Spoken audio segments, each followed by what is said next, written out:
Good evening. Thank you for tuning in to season 2, episode 3 of the Frontline Black News. I'm your host, Chan Kruma, and we will be joined shortly with Lady Che, Seduction Doll. She's currently out, but we will be popping in here in a minute. Um, we are your hosts. And we will be joined by some guests tonight. They will be popping up here shortly.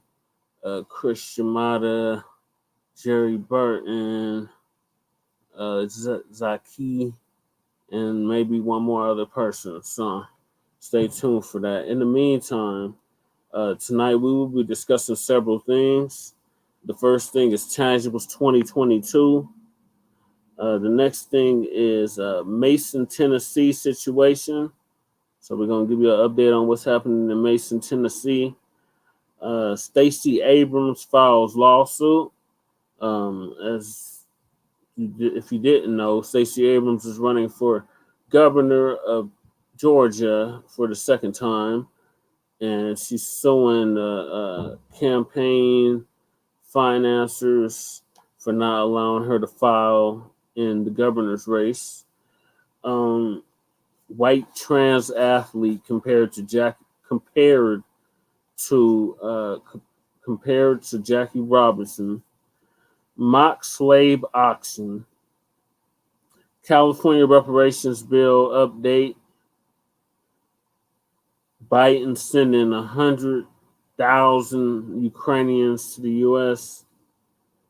Unhoused neighbor news and unhoused neighbor sweets.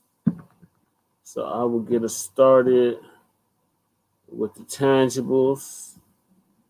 So this is the decade of tangibles. We are demanding something for our vote, Black family. The days are over of us just voting just to be voting. So I'm going to give you a rundown on what Tangibles 2022 is about and where that came from and what that all entails. So, Tangibles 2020. So we've been running this for the past 2 years. A brother by the name of Tariq Nasheed came up with this hashtag, Tangibles 2020. And we've been running it for the past 2 years. First with Tangibles 2020, then with Tangibles 2021, and now with Tangibles 2022. So this whole decade, we're going to be demanding our tangibles all the way up to 2100.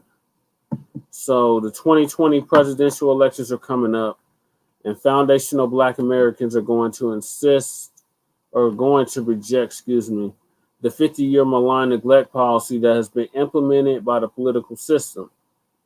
This malign neglect policy mandates that Black Americans should be ignored and only mentioned in vague and non-specific terms, lumping foundational Black Americans into groups with minorities, immigrants, people of color, etc., has only hindered the progress of Black Americans as a group while providing tangible benefits for other groups. In this election cycle, Black Americans are going to insist that our needs are specifically met by politicians who are seeking our vote. Foundational Black Americans want tangible benefits. Specifically for us, we do not want trickle-down, secondary benefits that are provided for every group. Every group has now been systematically marginalized and disenfranchised in every area of society as foundational Black Americans. So we refuse to be lumped in with groups who often assist in the exploitation and disenfranchisement of Black Americans. So politicians must offer tangibles specifically to foundational Black Americans, or we simply will not vote for them. Be sure to spread this message far and wide on social media using the hashtag Tangibles2020. So we did exactly that. And we've been spreading this hashtag far and wide for the past 2 years. So any politician not seeking your vote, including myself, because I'm going to file for mayor of Denver, to run for mayor of Denver in April 4th, to be exact. That'll be a year away from the local election in 2023. And including myself, any politician that is seeking your vote, demand something tangible for your vote. Stop just voting just to be voting, Black family. Vote because you have an agenda and a cause. And our cause is tangibles. We're demanding something for our vote. So if we're going to vote, we're going to demand something tangible for our vote. Otherwise, we're not going to vote at all. And we'll watch the two-party system collapse before our very eyes. Specifically, the Democratic Party, who has been taking our votes for granted for the past 60 years. So any politician, no matter what party they belong to, if they're seeking your vote, demand something tangible for your vote, Black family. That's all we're stressing here on Frontline Black News. Now, normally I would get some commentary, but our guests haven't arrived yet. So I'm going to move to the next topic, which is Mason, Tennessee. Situation going on in Mason, Tennessee. So for those that don't know, Mason, Tennessee is a predominantly Black town in Tennessee. And the comptroller, similar to the mayor, is basically sanctioning the city. This is a predominantly Black town, and they want to put a Ford automotive industry factory just outside of the town, and basically take over the town and gentrify the town, and the town's not having it. So I'm going to share this article from, hold on, Black family, give me a second. I'm going to share this article from governing.com. And it says, comptroller to take over majority Black town in Mason, Tennessee, ahead of the Ford investment in West Tennessee. So after the Tennessee's Board of Aldermen passed a resolution to keep their 153-year-old charter, the comptroller has begun a financial takeover, which will limit the authority of the town's elected officials. So here's a picture of the residents of Mason, Tennessee. As you can see, they're all Black. Tennessee Comptroller Jason Montpower said Tuesday that he will be taking control of the finances of Mason, Tennessee, a majority Black town of about 1,500 people located within 5 miles of the future site of the Blue Oval City. The Ford electric truck and battery plant that represents one of the largest manufacturing investments in the state's history. I'm sad for the taxpayers of Mason, he said. We will be working hard to step in and get their finances in shape.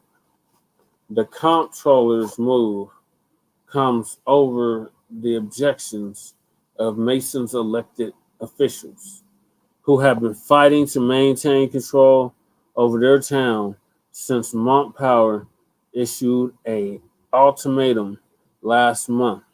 Either cede control of Mason's 153-year-old charter or face a financial takeover by the state. Relinquishing its charter would have placed the majority Black, majority Democrat town under control of largely white and Republican-led Tipton County. On Monday night, so this is like this past Monday, the town board of aldermen in an emergency meeting passed a resolution to keep their charter. Vice Mayor Virginia Rivers said Tuesday. It was a decision that the comptroller said led him to act.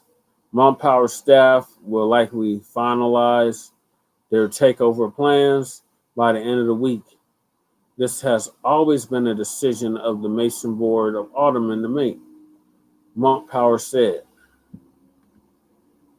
A financial takeover will give the comptroller veto power over every expense of $100 or more, limiting the authority of limited officials to embark on plans already underway to implement beautification projects, improve infrastructure, and hire a code enforcer, benefit workforce, and other budget courts may soon follow. Rivers said Tuesday that neither she nor any other local official had received any word from Mocc Power on the planned takeover. Mason's elected officials will meet as soon as they can weigh in or can to weigh any next steps, she said. Rivers last week likened the comptroller's efforts to take control from Mason's duly elected officials as akin to a hostile takeover, coming just as Mason is poised to reap the benefits from billions of dollars in the investments in the region from Ford. Mason, which occupies fewer than 2 square miles, lies just 4.5 miles from the newly planned Interstate 40 off ramp that will bring interstate traffic directly to Blue Oval City, Highway 79, which links the Blue Oval to Memphis, runs right past Mason's small central district, and CSX Railroad runs directly through the town on a route that will take you straight to the Blue Oval campus. There's no way Mason won't prosper and grow, Rivers said, and now they want to take it away from us. Mocc Power has pointed to a 20-year-old history of financial mismanagement or fiscal mismanagement by town leaders that has left it with deep debt and crumbling infrastructure. Mason's leaders, he said, are ill prepared to take advantage of growth and new investments to come with Blue Oval City. Mason officials have pushed back on Mocc Power's assessment. The town ended up in a $500,000 financial hole caused in large part by fraud and embezzlement during prior administrations, Rivers said. Rivers said she and other officials have been working hard to pay off debts occurred under those previous administrations. Rivers and other town officials have questioned why Mocc Power and other state officials did not intervene before now. Mason, which still serves as home to the descendants of freed slaves, was led by white officials for more than a century. The town's first black mayor, Gwen Kilpatrick, assumed office in 2015 after allegations of fraud and mismanagement led to the resignations of nearly all City Hall officials who were white. Mason officials have elected black leaders ever since. Mason's current mayor, vice mayor, and 5 of its 6 aldermen are black. On Tuesday, this past Tuesday, Mocc Power said he acted after a lot of empty promises over the years from town officials to get on a surer financial footing. The city's tax rate is the highest in the country or the county, yet residents receive few services, he said. City officials have relied on income from their utility district budget from their general fund, contrary to Tennessee law. Paying back the improper utility budget transfer is Mom Power's first priority, he said. We will immediately pay that back as quickly as possible, he said.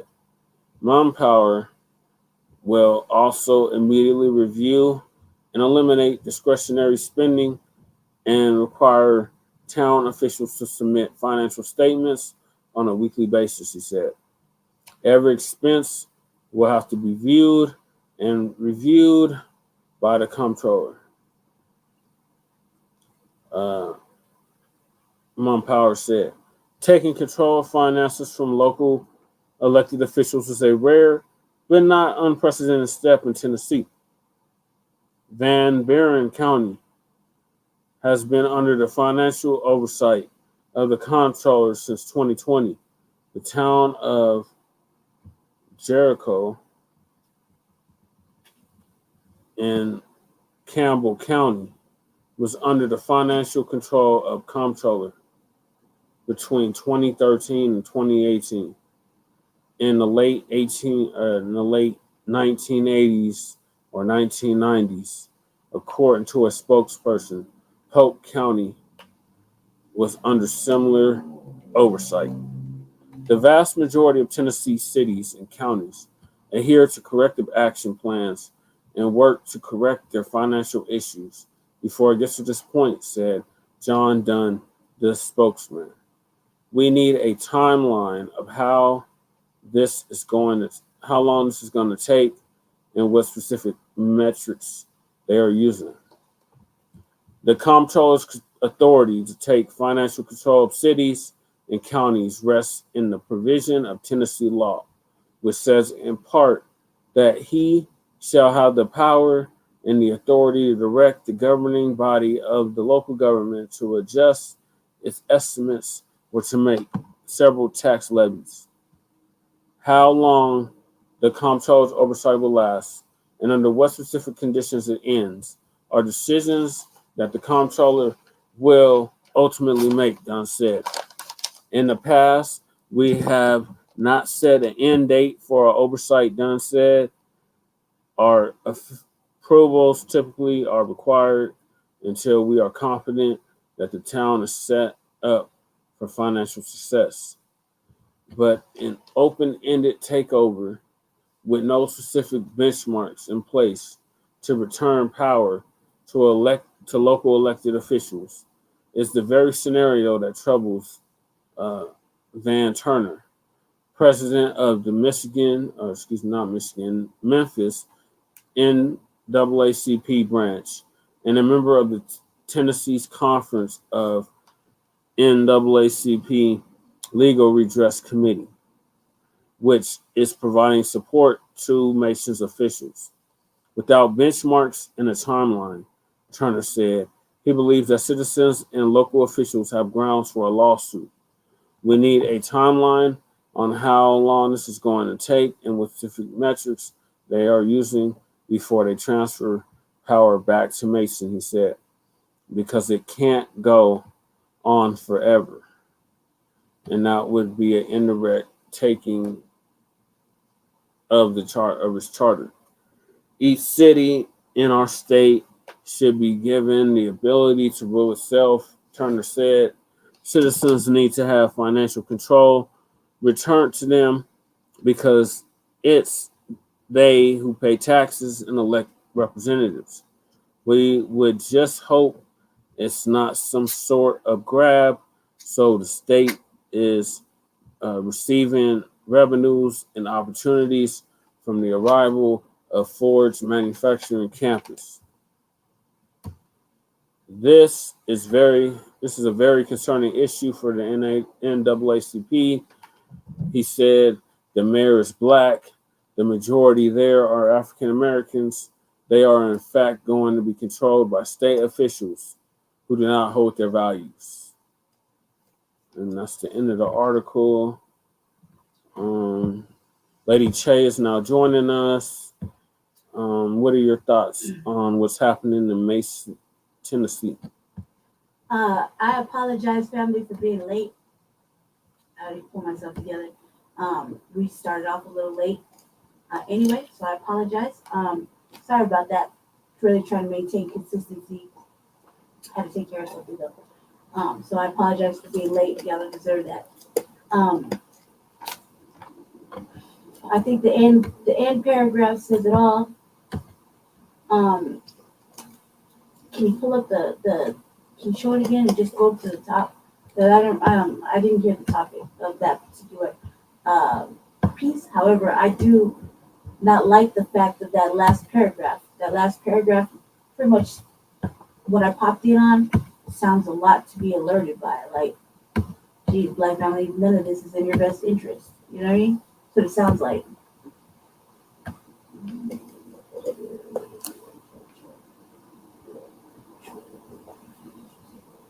Yeah, I think that's bad. I think that's all bad. Uh, First of all, I said financial takeover. Like that didn't even sound good. Which so so power. Yeah, power. So basically, this person's taking their power and inflicting it on everybody, right? Yep. Control. And it's just like here, like in the city of Denver, right? I think that it's horrible. The people elect this person, right? Yeah, I believe they're elected. Yeah. Look at it, like this the end of the. But it's a state. It's a state. The comptroller's white. Yeah, they're white, and they're the whole state comptroller. So they run the whole state, not just the city of Mason. Yeah, I would say there's more to this article that we have to further delve into. I would say that I didn't like the way it sounded. I personally didn't like the way it sounded coming from this revolutionary mindset and era. I don't think it's a good thing. It doesn't sound like a good thing. I'm looking at the picture, it don't look like a good thing. And it looks like Black people are really gonna be upset about this. Mm-hmm. You know, and that's the whole point. That's not empowering, that's not progressive. That's just keeping us in a state of anger and upset. I would not even say anger, upset, while they continue to make decisions without us. So it sounds like. Yeah. And it also sounds like it's just not a tangible for Black people at this point. I mean, I know how much I say it, and Brandon Ream says what I say. But I don't see anything tangible right there for these people. Look at how they're looking. None of this sounds particularly appetizing. From the picture, just off of that, I came in at towards the end of the article, and I didn't like the last piece. You know, I didn't like where. I agree that people should have a say in their lives. They should have a say in everything. You should question everything. You should have. Excuse me, family. You should have a say in your money, your taxes, what gets put here, what goes there. You should have a say in your government. You should have a say. And it doesn't look like they're even trying to really give anybody any say, because the way the world is moving right now, it doesn't look like it, you know? Right. Terrible. Yeah, it is terrible. And this is I want to do a follow-up with it later, though. Yeah, we'll definitely keep y'all updated on what's happening in Mason, Tennessee. This is predominantly Black town, as I stated, and they're gonna have a Ford electric truck company put a plant about 4 or 5 miles from the city. Okay. A Ford electric truck and battery plant. Oh, like to build them. Yeah. So they're looking at it as the perspective of new jobs, creating jobs, right? Yeah, that's how they're placing it to the Black people. Yeah. Carry on. I'm apologize. But they basically have the comptroller has taken all the power away from the elected officials. Who has more power over the comptroller?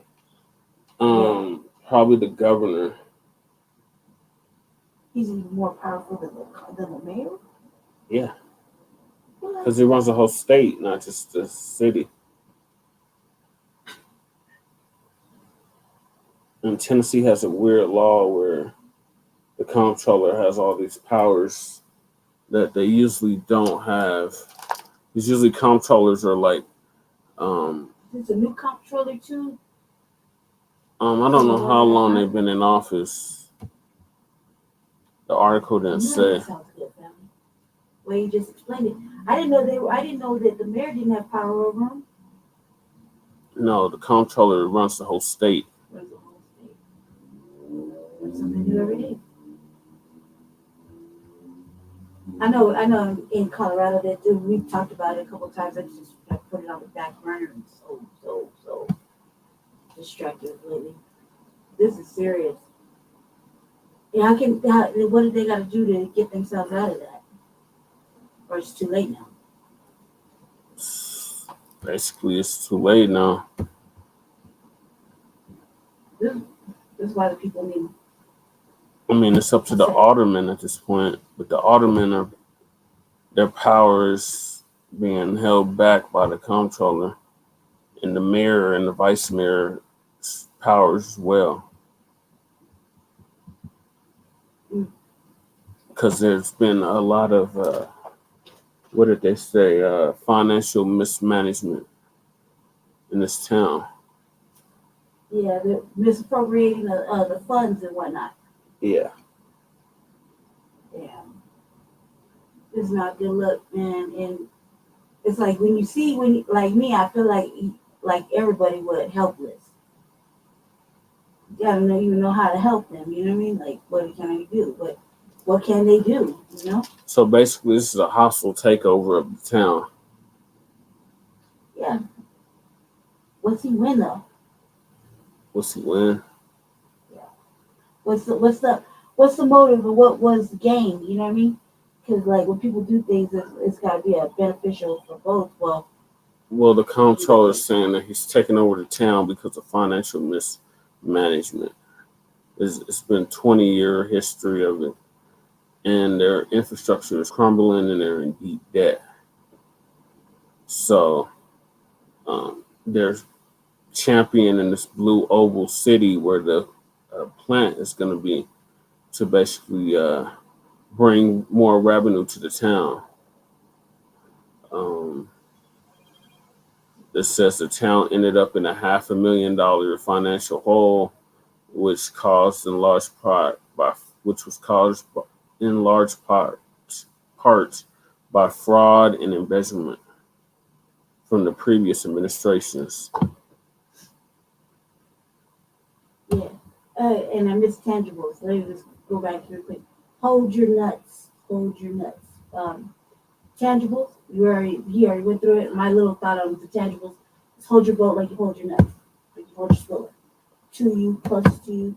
Probably the most important thing that you need to vote. Use your vote, your voice, for what is beneficial for you and your family. Not what's popular, not what feels good. That's all I have to say about that. And hold your vote like you hold your stroller. Tangibles, like Jesse was saying, cut the check. Yeah. And there's nothing tangible for you. It's going to benefit you and your family. Wait till somebody else will give you that.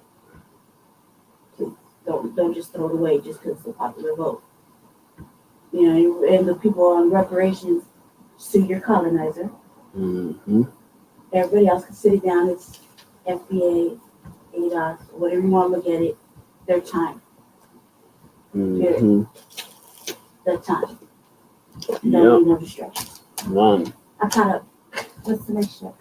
Okay, so our next topic for the night is Stacie Abrams files lawsuit.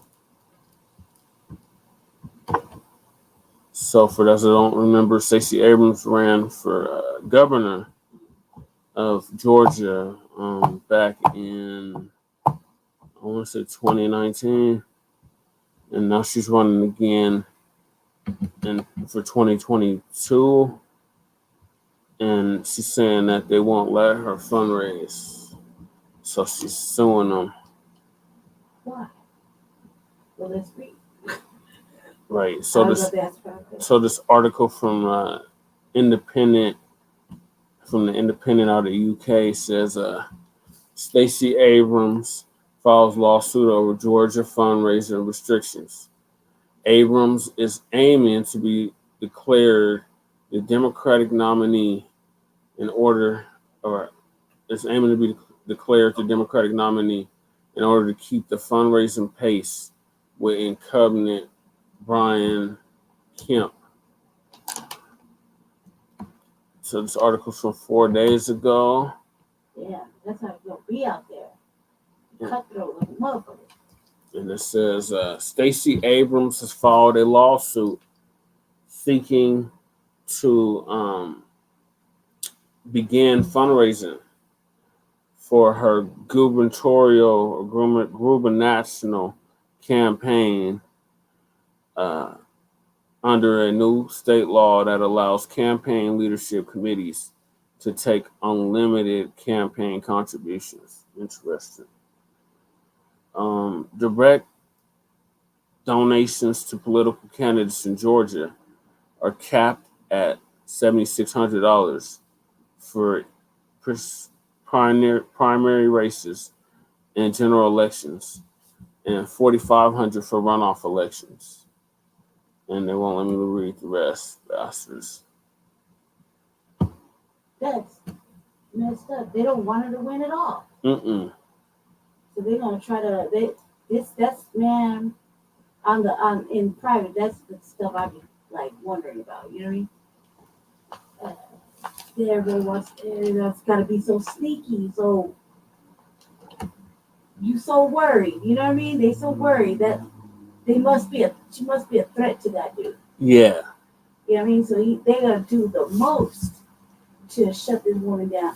I'm pretty sure I don't agree with it, like a third of the shit she says, but in this aspect, I mean to say, and in this aspect, I would have to say they must fear her like crazy if they go into all of this. Right. So this another article I pulled up is from the blackwallstreet.com, and it should give us more information on this lawsuit. I'm not a fan.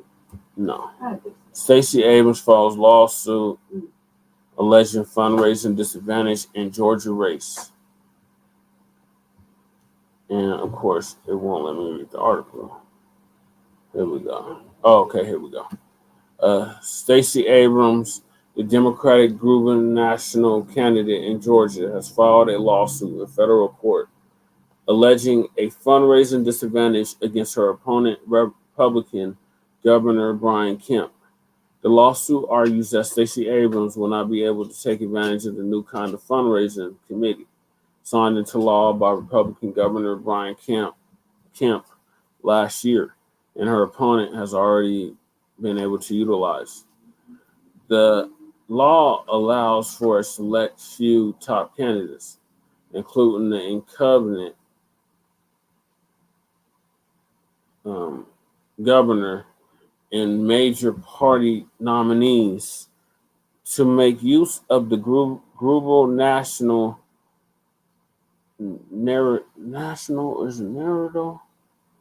leadership committee. The leadership committee allows for certain people and groups to accept unlimited campaign contributions. So remember the 7,600 and the 4,500. The current rule for Abrams given to direct candidate committees is limited to 7,600 contribution a piece for the primary and general election, and 4,500 contributions for any runoff election. Brian Kemp signed legislation giving himself exclusive access to a special fundraising committee, and he's already raised millions of dollars into it. Damn. Abrams' campaign said in a statement, "Our campaign should have that same access." Stacey Abrams. She's saying that like she want to share his contributions. No, she wants the same access that he has. So he has access to a special fundraising committee that nobody else has access to. No, well, they probably they you really want that. Like, I'm like, man, I have a whole nother thought. So Why does she feel like she should have it? Well, because they didn't pick her, or because he's just free, willing, doing whatever. basically because she's a Democrat and she's the Democratic candidate. So if the Republicans have access to it, then the Democrats should have access to it as well. Stacey Abrams faces unfair disadvantage again. Abrams argues that because no one filed to run against her in her May 24th Democratic primary, she became the nominee when qualifying closed. Yes, Abrams, the sole qualified and declared Democratic candidate for the governor of Georgia, and her campaign committee will be unable to operate, control, chair, or otherwise use One Georgia, a leadership committee, to support her campaign without credible and justified threat and fear of legal proceedings being instituted against plaintiffs, the lawsuit says. Georgia has not yet approved Stacey Abrams' leadership due to disputes over whether she qualified as the nominee before the primary, even though the state Democratic Party chair has recognized Abrams' candidacy as the sole nominee. In an affidavit, the Democratic Party chair, Nikema Williams, wrote, the only candidate who qualified for with DPG, the Democratic Party of Georgia,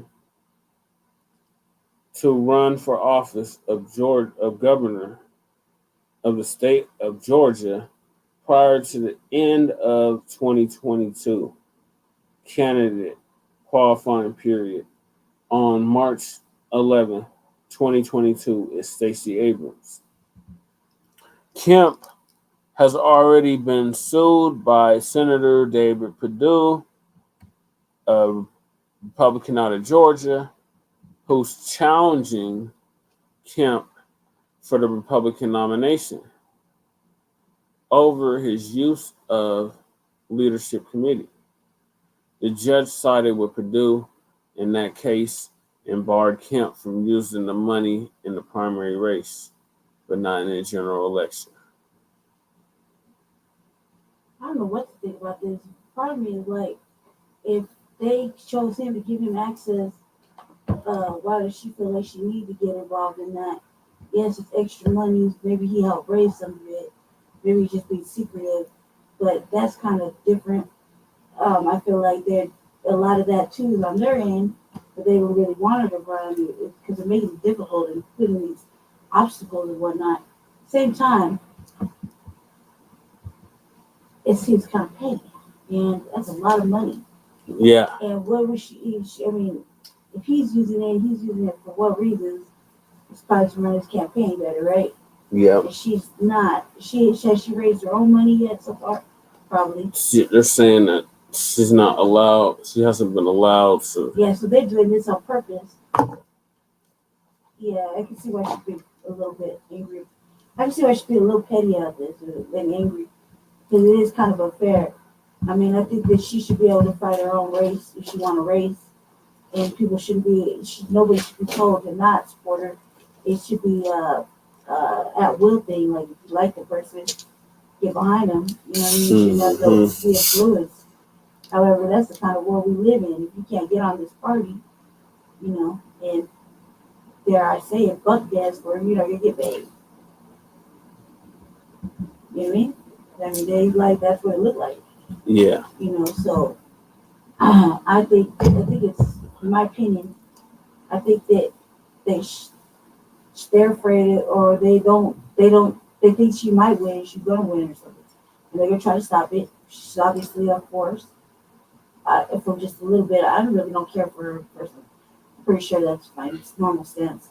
I do think that everybody should run the race they want to run, Right. and if you should never pressure a motherfucker not to support someone just because you don't like them. Mm-hmm. You know, they should be able to put their money wherever they want to put their money at. It's not, you don't dictate the motherfucking world. Maybe there's people that actually dig what she's saying. And Right. you're just stopping her from running a financially successful a campaign, whether she loses or not. Mm-hmm. Right? Whether you agree with her or not, she should have that chance to fight it out like any normal person. Not because you stopping the financial flow. Don't nobody like that shit. That's like somebody stopping you from getting paid at work to feed your family. Right. Stand in the way of you feeding your family. You're gonna get savage about it. You're not gonna let that happen, right? So why should she be any different? Right. She still gotta live during this campaign. Mm-hmm. She still she gotta pay certain things. That the campaign thing is no joke financially. No, it's not. I've been looking at it, and I've been looking at it for a long time, like what, a year now? Yeah. And I get the same cringing feeling because it's a lot. So everybody's not standing in the way. You don't like it, give your money somewhere else. Right. But don't let her. Don't do that. That's bad sportsmanship, right? Yeah. Yeah, that's bad sportsmanship. Politics is dirty. Yeah, true indeed. Yeah, that's it. Yeah. I'm just checking the page. I'm just checking the show. She was watching. Okay. Yeah. So we'll keep y'all updated on what's happening with this In hindsight, family, gubernatorial race. You're gonna be watching it through our eyes. So I'm just saying soon, but you know when they so you'll be watching Mr. Paris do this extremely difficult opposing run because there's already people opposing, and they'll try to stop the flow somewhere. Mm-hmm. So we'll be watching it in our own home area. That's just mad scary for everybody. I'm scared. Yeah. You know what I mean? Yeah. So I'm gonna move us to our next topic, and that is white trans athlete compared to Jackie Robinson. The audacity. Yeah, yes. So this is from Fox News. It says, man, I think you put me in these little setup failures, so that I gonna fail epically. it says, Leah, I think that's Layla or Leah? Yeah, I was gonna say Leah. Leah Thomas. That's what they go by. NBC News op-ed compares trans swimmer to Jackie Robinson. Should be celebrated as trailblazer. Really? I would think so. Purdue University professor Cheryl Cookie says claims Thomas has an advantage are not well founded. Thomas is a man. Thomas was born a man. Now Thomas decides to identify as a woman. But Thomas is still a man. In a male sport. Yeah. This debate comes in a male, just for men. And when they participated in the men, they came in like 400 and something place. But now they are in the women's swimming league, and they came in first place. So I'm just going to let Fox News tell you. Read the article. So you failed. That's why you came over here. Yeah. I didn't mean to say that. Yeah. Leah Thomas, NBC News op-ed compares trans swimmer to Jackie Robinson. Should be celebrated as trailblazer. The opinion piece argues claims the male-born athlete is an advantage in women's sports are not well-founded. An opinion published by NBC News is linking Penn trans swimmer Leah Thomas to the historic nature of Jackie Robinson playing in Major League Baseball. Thomas made headlines over the past months after repeatedly shattering swimming records just 2 years after competing as a biological male, trouncing her female competitors in various competitions, most recently at the NCAA Division I Championship. In a piece from NBC News, Purdue University professor Cheryl Kuki argued, for anyone who cares about the advancement of sports, and women's sports in particular, her win should be celebrated. Women's sports are situated at a paradoxical intersection wherein sex segregation is upheld through claims of biological difference, yet equality is prefaced on being treated the same and given the same opportunities as men, Kuki wrote Monday. If we are to change this, we need to ask some important questions. How does one advocate for equitable treatment while also adhering to the notion of biological difference? If separate is not equal in the case of schools, bathrooms, or other social institutions, Hey, nice to you can join us, separate Chris every Ramada. truly We're going be through an equal in the case article of right now. sports. Would gender-based discrimination in sports be eradicated if sports were gender integrated? Mocc, who teaches gender and sexuality studies, downplayed critics who see trans women as an unfair advantage, saying their assumptions are not well-founded and lack scientific evidence that firmly concludes a direct link between testosterone, athletic performance, citing coaching and training, psychological makeup of an athlete, access to resources and equipment as other factors. She insisted those who oppose trans athletes in women's sports rely on societal and cultural definitions of what constitutes gender or what defines a woman, which leads to discrimination of athletes like Thomas. Change in sports doesn't happen overnight, nor is it linear. Major professional sports leagues like MLB and the NFL resisted racially integrating their player rosters. Today, athletes like Jackie Robinson are celebrated as breaking the color barrier in sports, although that narrative often requires sanitizing, simplifying, or rewriting a more complex, nuanced, and contradictory history, Kuki wrote. Many of the athletes who become the first encounter resistance, backlash, and opposition, especially from those who have historically benefited from the status quo in sports, Kuki continued. Kuki added, part of what makes the first stories so compelling is the resilience, determination, and love for the sport exhibited by these athletes and their motivation to break down barriers, despite the naysayers. Thomas, as the first transgender athlete to win a Division I NCAA championship, deserves to be placed among the other firsts. She should be embraced in the history of progress that sports represent and recognized as the trailblazer that she is. Oh wow, that is some bullshit. Thank you for joining us, Chris Ramada. We're just about to give our thoughts on Leah Thomas, the white transgender athlete who now identifies as a woman and is now participating in women's swimming at Purdue University. So, what are your thoughts, Lady Che? Sometimes I feel like this is a setup. Just for me to say some crazy shit.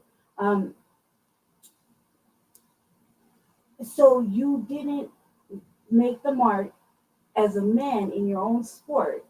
So you come over here and you win. And you're supposed to be accepted. It's supposed to be trailblazing. And not only that, but you're a completely different race from who they're trying to compare you to. Yeah. It's a completely different sport. Mm-hmm. You know what I mean? One is swimming and one is baseball. One is a professional and one is an amateur professional. Just because you couldn't make it, in my opinion, you didn't make the. What up, Cool Keezy? Peace. As a man in your own sport, you got to come over here, pretend to be a girl, and win. And they compare you, the audacity. You're a completely separate race. You're not even in the same team. You're not even in the same genre of sports. And this is a winning opinionated article. It's trash. It is trash. That's all I gotta say. And you're not a real girl. I'm a real girl. Good. I'm good now. So we just got joined by Cool Keezy. We're talking about. I seen it. I got some thoughts on that too. Okay. Let's see if Chris Ramada got some thoughts first. Chris Ramada, what are your thoughts on this white transgender being compared to Jackie Robinson? Oh, I need to stop. I think it's cutting in and out. Christian Marta, are you with us? Oh, he's breaking up. Go ahead, Kukizi. I would say that, sir, and I'm referring to you and him. Him, that is totally off. It's off. And you know what it is? Basically, it's just because white people don't want to give us a fair shake. Right. If they give us a fair shake at anything, we gonna wash them up. Mm-hmm. The white man couldn't beat black men at anything. So he said, you know what? If I can't beat black men, I'm gonna go beat the black women. I'm gonna beat women. I'm gonna go beat up on women. And you know what? And it's obvious to me that that guy, or whoever wrote that article and whoever's supporting that, those are the people that got their Biden base pipes, and yeah, we still waiting on you Biden supporters. They've obviously been blazing those Biden base pipes very heavy out here in the streets. That's all I got to say about that. Christian Mata, what are your thoughts on this? Christian Mata. Bless you. Christian Mata. Hold up, trying to fix my mic. Okay. One more thing before he gets back on. No matter how you slice it or don't, you couldn't handle, or you couldn't do it as a man. Yeah. In your own sport. Yeah. And you just like you just go ahead and make it look like, well, they're smaller swimmers, however you want to sell it in your brain, and then go ahead and compete. When they show that picture, you're a man. Right. You're a white man. Yep. You're a man. But I want to know why this brother decided to compare it to, great old Jackie Robinson, and it's a whole different genre. It's a whole different thing, and that's a man, not a bitch. Right. You look at Jackie Robinson, you don't think anything like that. Right. You probably think he got a couple of hoes. You don't think anything like that. You look at this dude. This dude's obviously verging on the wanna being a woman type of situation in order to check the box and get up in it. Because they can't compete as a man. That's not even a good comparison. Why'd you compare him to like the actual white swimmer that they always repping all the time? Oh, Michael Phelps. Yeah, Phelps. He's white. He's a man. Swimmer.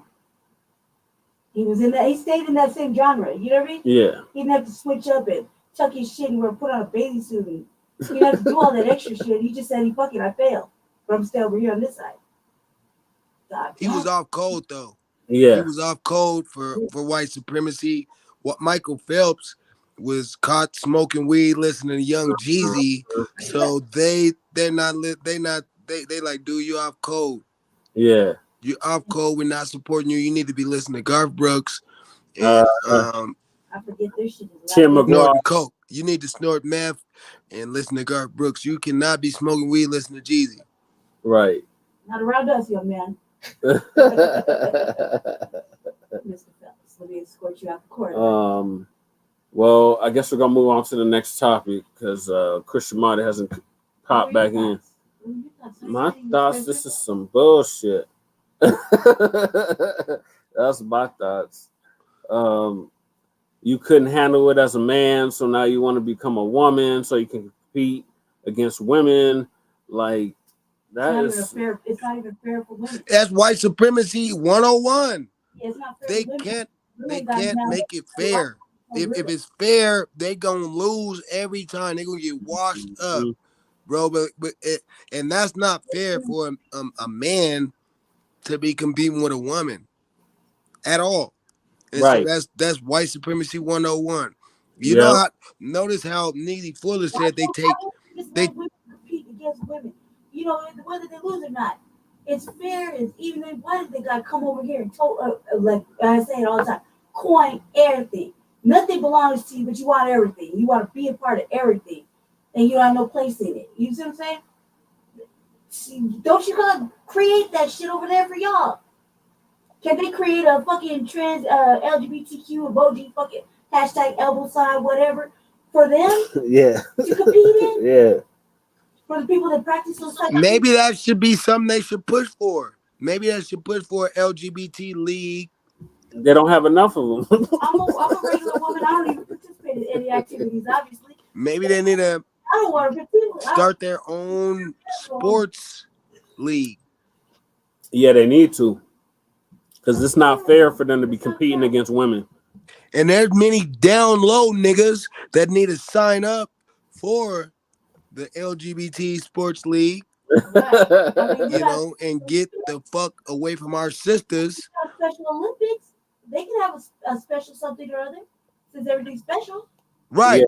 Go compete with the retarded people. Right. I would say, hey, they got a Special Olympics. They got a Special Olympics. You guys are so special. For doing special activities. You know what I mean? Now, hey, we can't all be winners. It is what it is. Y'all go to Pornhub and have the Bussy Olympics. Get out of our shit. If I can't try, I'm dead. He said, they create the Bussy Olympics. I'm saying, real girl, I should be competing in real girl activities. You know what I mean? I'm not a girl pretending to be a girl. I'm an actual girl. You know? Right. That's mad fucked up. Because we gotta go in the locker room. You gotta know what would be actually funny is if that man starts getting washed up by women. Yeah.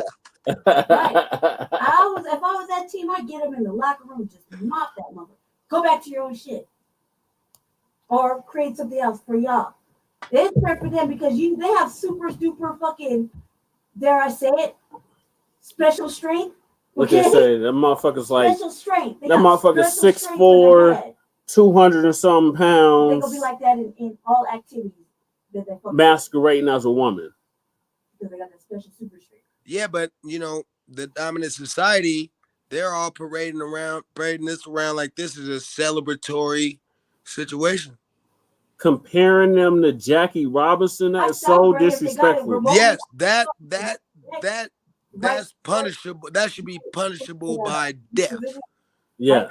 That should be punishable by death. They should take those people that wrote that right to Lake Lanier and take them paddle boating. Go ahead and go for a swim in Lake Lanier. Go swim in Lake Lanier, and let's see how good you can swim there. It doesn't stop at the Lake of Minnetonka either. You're not listening to Trent. Because my ancestors are telling me that that's where he needs to swim next. Yeah. Yeah, for real. Him. I don't think she is all that good until they try to do that in Lake Lanier. Yeah.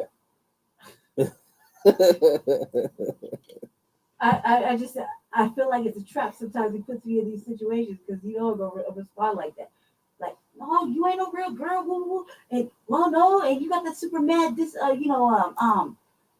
challenge strength about yourself. And when I go off on you, you're gonna try to man me up. All of a sudden, you're a man now. Yep. You know what I mean? You're gonna remember you're a man now. Yeah. The girls will come out with that super.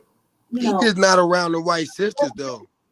Mm-hmm. You know, in different areas, you mess around with the wrong sister, man, they gonna hit you with that straight razor. Yeah. Where are the sisters on this team though? Like probably non-existent. Maybe it's Purdue University, so going down to Louisiana, go to Harlem.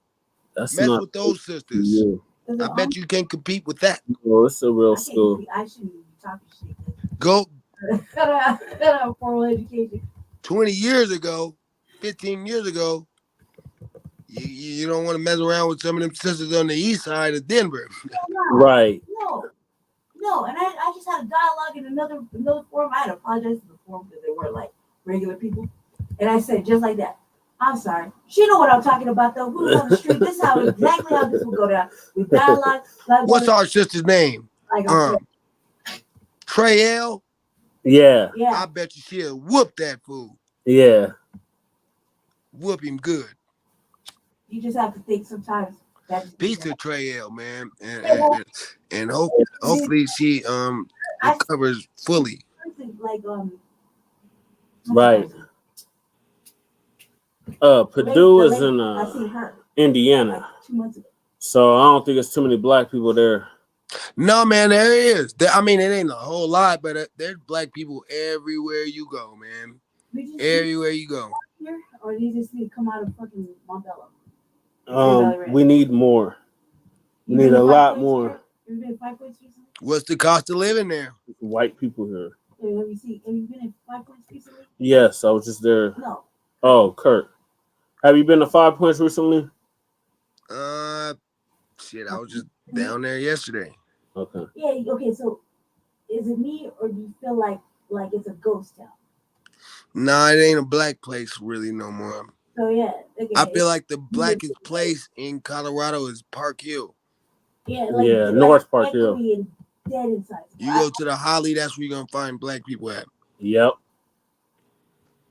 If you from out of town and you don't know where the black people at, I'm gonna send you to Park Hill. Yep. And you ain't even gonna see a whole lot of black people there, but you're gonna see black people there that's on code. Some of them. It's old Right. vibes. You think it's my question is this. I feel like yes, the vibe in Park Hill is the vibe in Park Hill. I don't feel like it's any extra or more increased. Maybe a little bit more increased because more people there lately. I want to say this though. I feel like there's a weird little shift with all the new transition in the last month or so that's pushing towards that direction. We don't have very many places left, but what's It's over for us here. Yeah. it's weird, right? It's been over for like 15 years. Three solid, consistent 3. It has taken a downside. Yeah, he's right. It's been like 10, 15 years. For me, it's been the consistent. It's been over for us. I feel like it's been the worst it's possible yet. A lot of black people is in third world Aurora. Mm-hmm. Like the Beeler, from Beeler to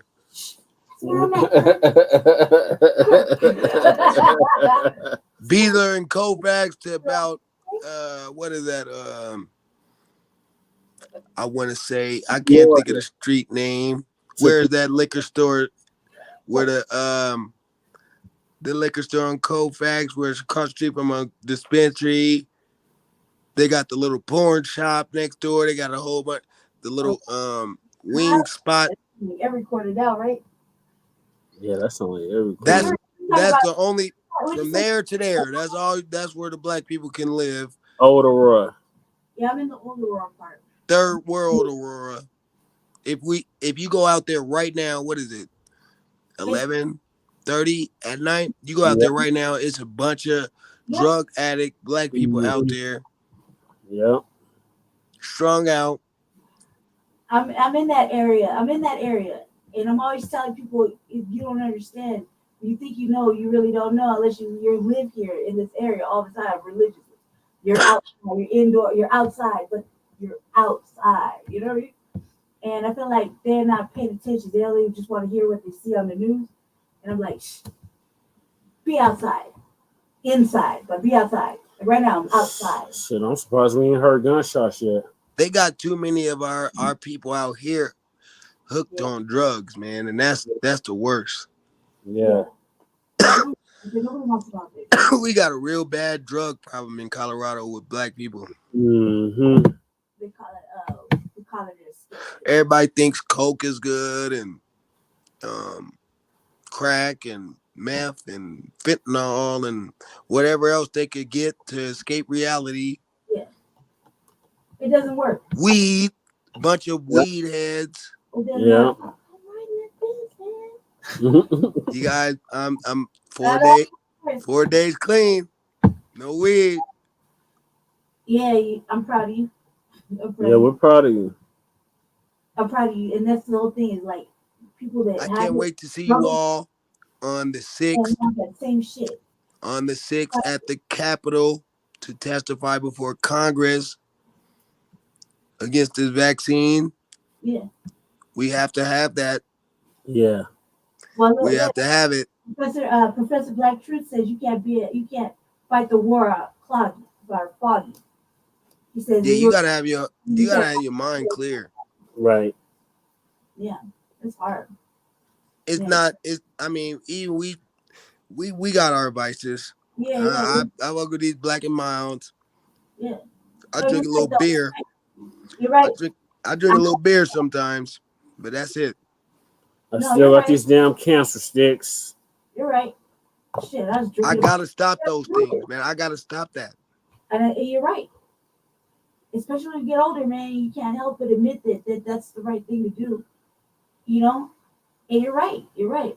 I can't properly tell somebody something and in my conscience know that I'm a fuck up and not state what I just said. So then I'm being a hypocrite Mm-hmm. and I'm preaching shit I can't follow. Right. I don't want to agree with that no more in my soul. Can't no more. Because I probably would have used that a long time ago as a crutch or some bullshit. I want to say now, I don't want to believe that no more. And I actually want to do it. Not try, but actually put the work to do it. Nah, I don't know what it is. I don't know if it's weakness. I don't know what it is, but I know that it's ugly and it's got to stop. And people come to that point. It takes a long time though. Yeah. And then they fall off and stand up, fall off. I find it very hard to articulate things, when I've been smoking pot. Yeah. I forget my train of thought. Mm-hmm. I'm not as sharp and crisp as I, am when I'm not smoking that stuff. I was trying to hand it to I you, feel see like what that y'all with drinking and everything else. As of these two, I'm intentionally doing it. And it's escapism, like my teacher said. Yes. We'll fall into that escapism and then try to fucking find a way to justify Mm-hmm. it and keep it. And you're just still following. You're not doing nothing progressive or empowering for nobody if you're on your own bullshit on that escapism. Like, I could use any excuse, but ultimately, I'm escaping from my feelings, whatever. People, Reality. you know what I mean? Mm-hmm. People, what they want. I'm just escaping. So I decided to go smoke that joint. And I knew You don't want to feel nothing. I don't want to feel shit because I'm sensitive. And I don't want nobody to know. Man, you know what I'm saying? And I can say that shit out loud, man. I don't feel any real relief, but I feel a little bit like, damn, you made some progressive steps and you would have never said that shit out loud. Right. But just for me, even if nobody hears it, you know what I mean? I'm gonna move us on to our next topic. And that is oh my God. Mocc slavery auction. Oh. In North Carolina. Don't forget to highlight him after the show because the thing said. Oh yeah, yeah. What happened? Well, don't let us forget. We gotta highlight you on our sister Vicky Dillard, or that whole thing, and you can explain it. Want to highlight you? I want to highlight. You want to text us and say no. Your private chat. Hit the private chat. We want to give you a little highlight if you want it. What is this? Chatham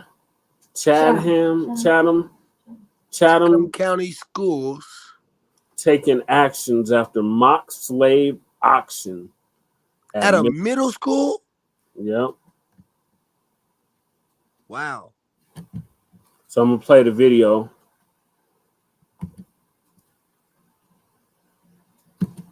County School District just this afternoon said they have completed.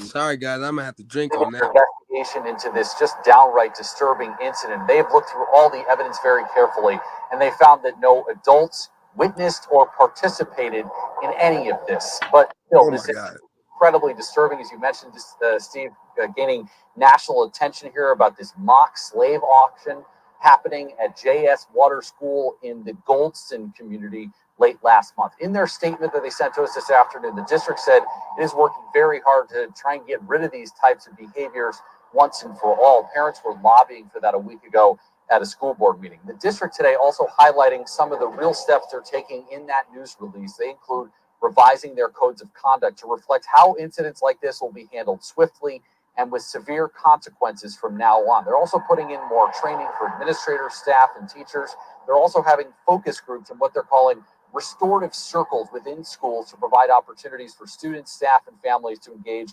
in meaningful dialogue. The district reiterating tonight that racist, homophobic, and xenophobic behaviors, comments, and acts are unacceptable and will not be tolerated. Stephen, Lauren, back to you. Damn, I wanted to see the actual auction. Wow. Chile, I bet 47. Let's see. I don't know what to say about it. Yeah, they basically said the whole article. Yeah. I don't know what to say about it. That's nuts. We're still dealing with this in Yeah, 2022. Who decides to make that a like something? What is Chatham County? Where is that? It's in North Carolina. Oh shit. I want to say outside of Durham. That's where they ran Fat Roland Martin out of there, huh? Yep. The same one that blocks you. Yeah. Well, yeah, hey, if you wanted to talk about that, you can. If you want to talk about all your achievements, which I was looking at it like that. That's not an achievement. It doesn't achieve anything to get a big fat rolling unidentified object like that to block you. He should have been. Get out of here. That dude is a Roly Poly Martin. I dug it. If you want to talk about it.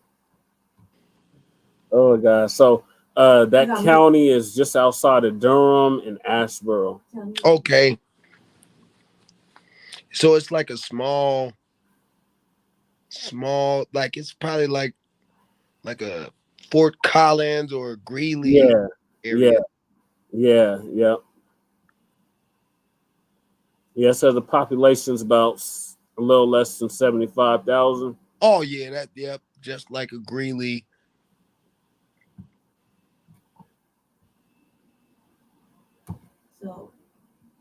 So they had a mock slave auction in 2022. So did they did it like?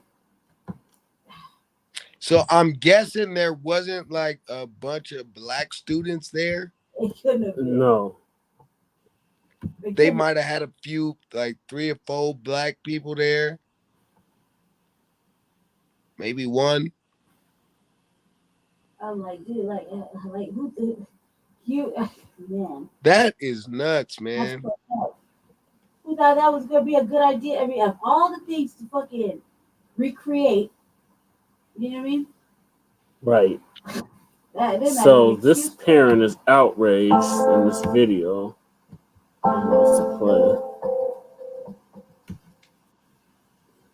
After white students held a mock slave. Well, look at the parent there. Yeah. Just take a look there.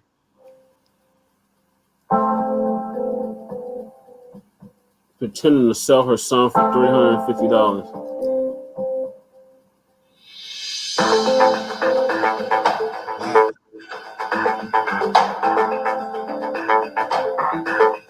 That's the superintendent? Yeah. And that's his wife? Yep. Oh, wow. Oh, wow. Yeah. In 2022, we still dealing with this shit. Well, I see why that took place. You see who the parents are. Let's see if I can get the video of it. What they're involved in. I guess. Oh, here it is. Matter of fact, hold on, let me see something real quick. Here's the video, y'all. My bad. I'm trying to control myself. I'm trying to see if I could send you this real quick. I might go off camera for a second. Okay. But I'm gonna send you this picture that has a lot. in common with what we just saw. What the hell is going on at the school? Where the hell are the teachers and the staff? You have kids having slave auctions, kids harmonizing the N-word, like Richard Nixon, Mel Gibson, Paula Deen, and Charlie Sheen got together to form a racist barbershop quartet. What's going on there? I worked in childcare for several years, and I know You the get kids that? ignorant little gremlins, and Yeah, they I can just say got it. awful and hateful things. But it is your job to step in and correct them, to teach them to do better. Would anything have ever happened? Anything have been rectified if the mom hadn't found out? You know, the punishment that these kids did receive was suspension, right? So they got to stay home from school. And we all know that bigotry is not innate, it's learned. And now you're just sending these kids to be home with their parents, who are probably more mad that their child was punished than that their child was racist. Okay. I'm trying to get an actual video of the damn thing, but I guess there's some. Yeah, they you know what? I've tried a lot of those videos. Like I just saw a video. I just saw something where like a teacher was saying the N-word in class and berating students, and they won't show the actual video of that. It's so hard to find the actual footage. Yeah. They bury that thing, man. Those white supremacists, they gonna bury it. Not even something for like it. I mean, like when they do these atrocious acts, do you ever wonder if they feel any kind of shame or guilt? Just to start with, I gotta say, it. Just to start with, you know, like no, there's no soul right there. And then, like, first of all, if there was actual children, they shouldn't have. They didn't participate. If they were black children, they really didn't participate. No, it had to have been white children. You couldn't have. Not if they're at school age. Yeah, that wasn't the idea of some black kids. Like, let's do a slave auction. No. No, I don't even want to think like that because that. I mean, you're probably right, but I don't even want to think like that. That would only mean y'all can sell us. The whole school was black, and you had that one that was taking charge. So, I don't know. I don't like it. Here's a video from one of the mothers of the black student. Like, okay, let's see that. That's not justice, though. No. Whatever they offer. No, it's not. You know what I mean? They suspended them. They said they suspended them, and they want them to take sensitivity training. Yeah, they can't be reformed. They can't be reformed. Okay, I'm gonna play the video now. Thank you to the members of the board for having me tonight. Over the past week, I have experienced every possible emotion there is over the events of nearly 2 weeks ago. Some days I feel anger about what has happened.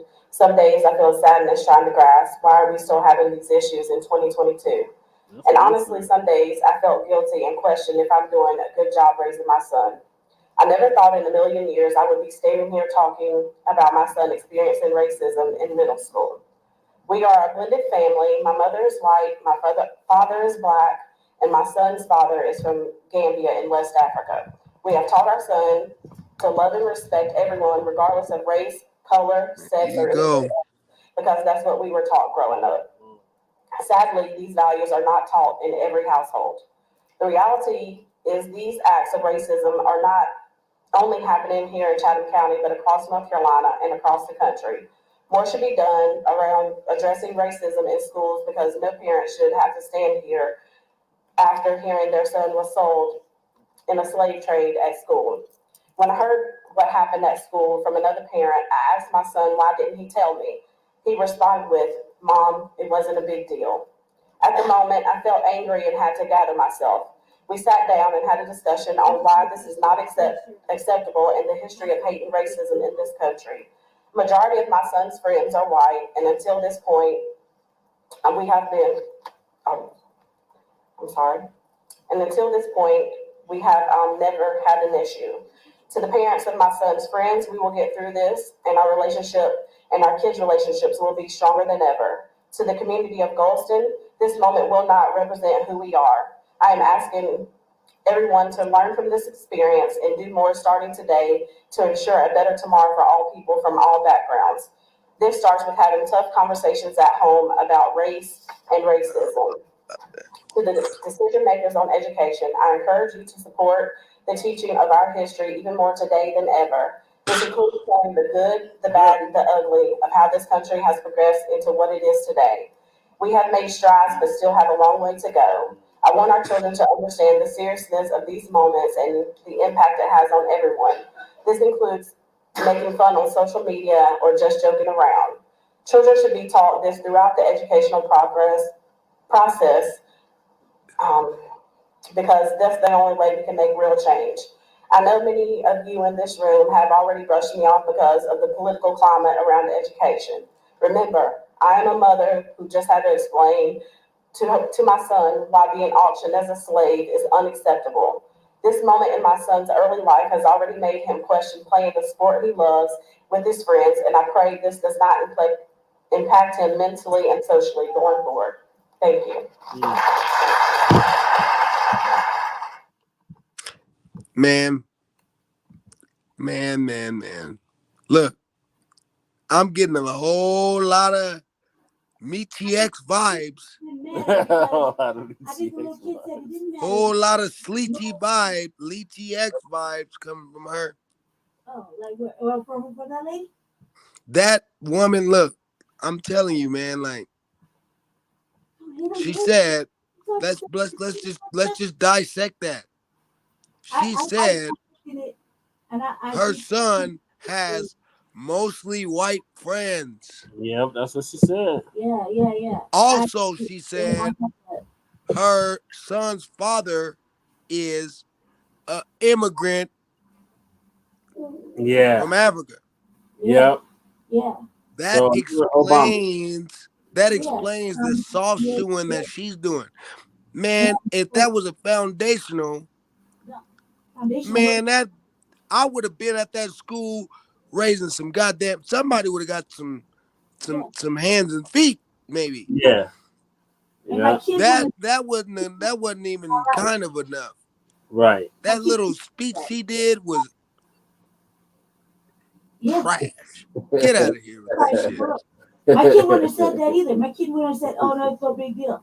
My kid would have been irate. And what was that? I love everybody. I love that. She sound like all lives matter. That's what she just said. In a nutshell, that's what she said. All lives matter. Aligned with. Yep, that's exactly what she said. That, like foundational Black Americans. No, do not get your motherfucking ass up there. Tell somebody. No. Tell them that there's a racist shit. Tell them it's not constructive. It's not on code. Why? And then go tell your mama. She's gonna bring her up. I'm gonna bring my motherfucking ass outside. And what she didn't say was important. She didn't say nobody's to be held accountable. We're gonna have consequences for this action. None of that. No, she didn't even say it was racism and white supremacy. No, she didn't. And she didn't. Man, that was all wrong what that lady said, and I'm not co-signing her. Yeah. I'm not standing with the Sleety X lookalike. Side of that, she's on the opposing side. Because you got your non-foundational Black American baby daddy. Mm-hmm. Non-foundational. And you're on the white side of things, and you think it's okay for your son to say there's no big deal, and it is a very big deal. Why does your son only have all white friends in the first place in North Carolina? It's all white school doing this, and they just happen to call out the 1/3 breed. Yeah. He a third of a breed, right? He's not a half. She's half. So he's a third of the half. You know, and so he probably fit in or met and bled well. You see what I'm saying? He fits the decorum. This shit is all bad. Yeah, it is. My kid wouldn't have did that. My kid would have been, this is, A, you're not going to tokenize me. B, but that's not a victimless crime here. No, there's no justice either. No. There's nothing, no charges held. This is abuse. She's not calling for that. They get to play the fragility card too, my brother. Yeah. We don't get to play my feelings are hurt. Please don't hurt my feelings by doing this off-brand shit. It's really upsetting me now. We don't get that, but they get that. Mm-hmm. Their fragility has to be, you know, thought of. Ours don't. Because white tears matter. Yeah, their tears are gonna matter. That was more that let's take these kids to the museum and teach them about history type shit. And not the right history. Not punish them for what they did. Let's take them down to the Black History Museum and this and that. No. That everybody in every state has the same shit. Yeah. Nothing different. Every museum has the same shit in it. Mm-hmm. It's just about rearranged differently. You just look at it. Every museum, every state got the same shit. It's weird. When one state might have something different, but it's on consignment flowing to other shit. You know what I mean? Yeah. They don't teach it's all mediocre. Shit's horrible, man. Horrible. Yeah, it is. And on a side note, though, I'd have to say the thing is real like skinny parents, skinny people really, really bad. I don't appreciate it, but I know I'm standing right here on this line of things. I can't change up. I'm not gonna. That'd be terrible. It's looking bad out there. Yeah. Real bad. That lady was right on the white side of the fence. Yep. On the side of foreign piping and all kind of extra shit too. She's majorly off code. Definitely. They don't even know what that means. We established that. That's so sad, Kirk. So sad. You know, there's only a handful of everybody knows what that means, right? And they actually read the shit and actually explored it, right? It's so sad that when you'll find out. The people you know forever don't know that. Don't know what that means. I know my parents, my boomer baby parents. If you tell them they're off code, they will look at you with a puzzled look. And they try to mock it and act like they're tight or something about it. And you're looking at them like, you fucking basic. I just proved it. I did it. You wasn't catching You on. just so militant. Yeah. Looking their eyes and all that. Like, no. I'm not militant. You're just so cowardly. That's Right. what it is. Just say you don't know. It's all right. Somebody will help you.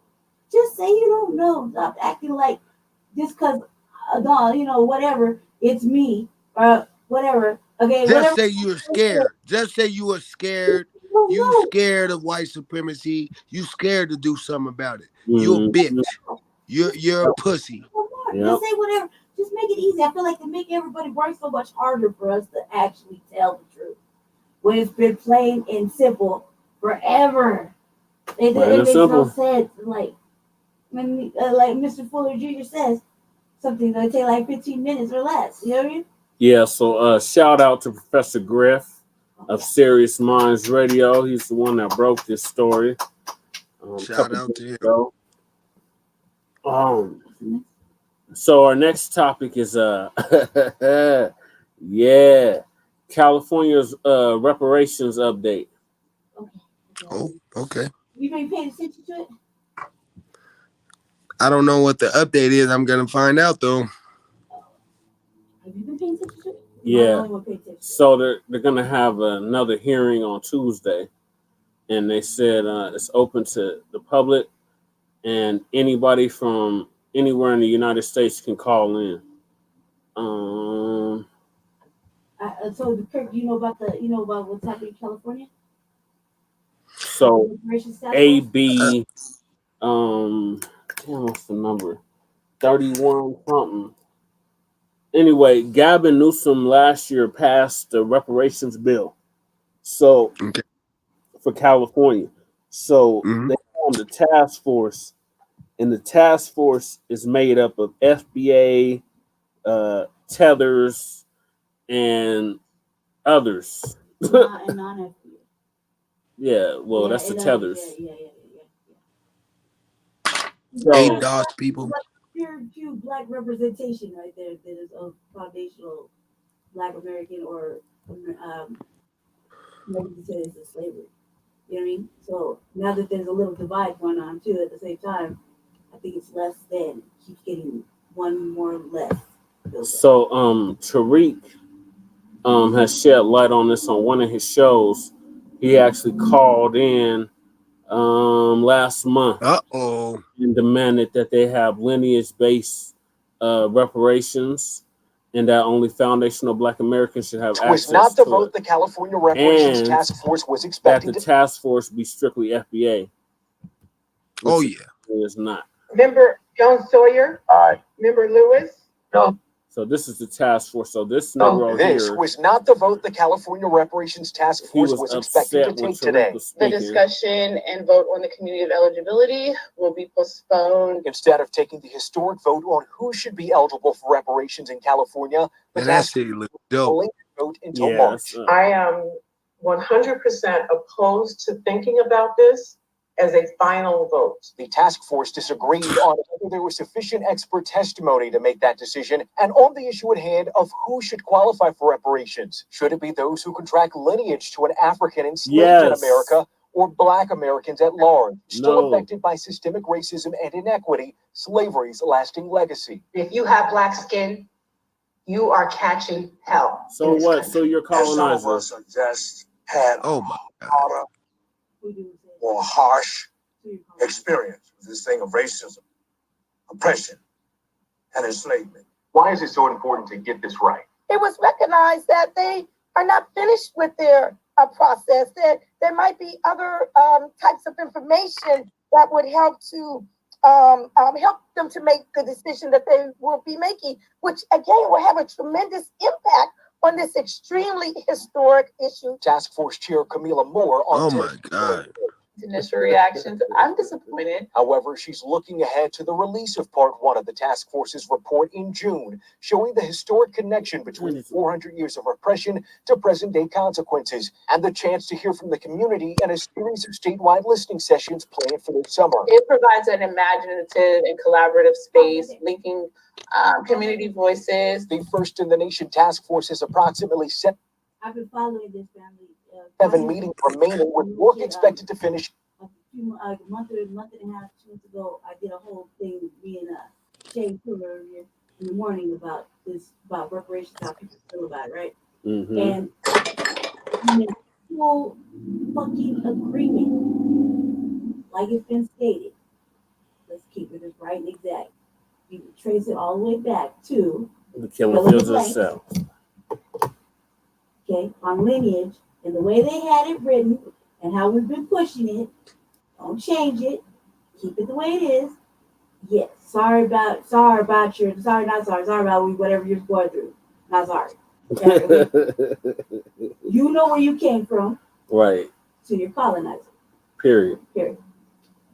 If they want to be all inclusive, and this, just keep in mind, family, this is for California.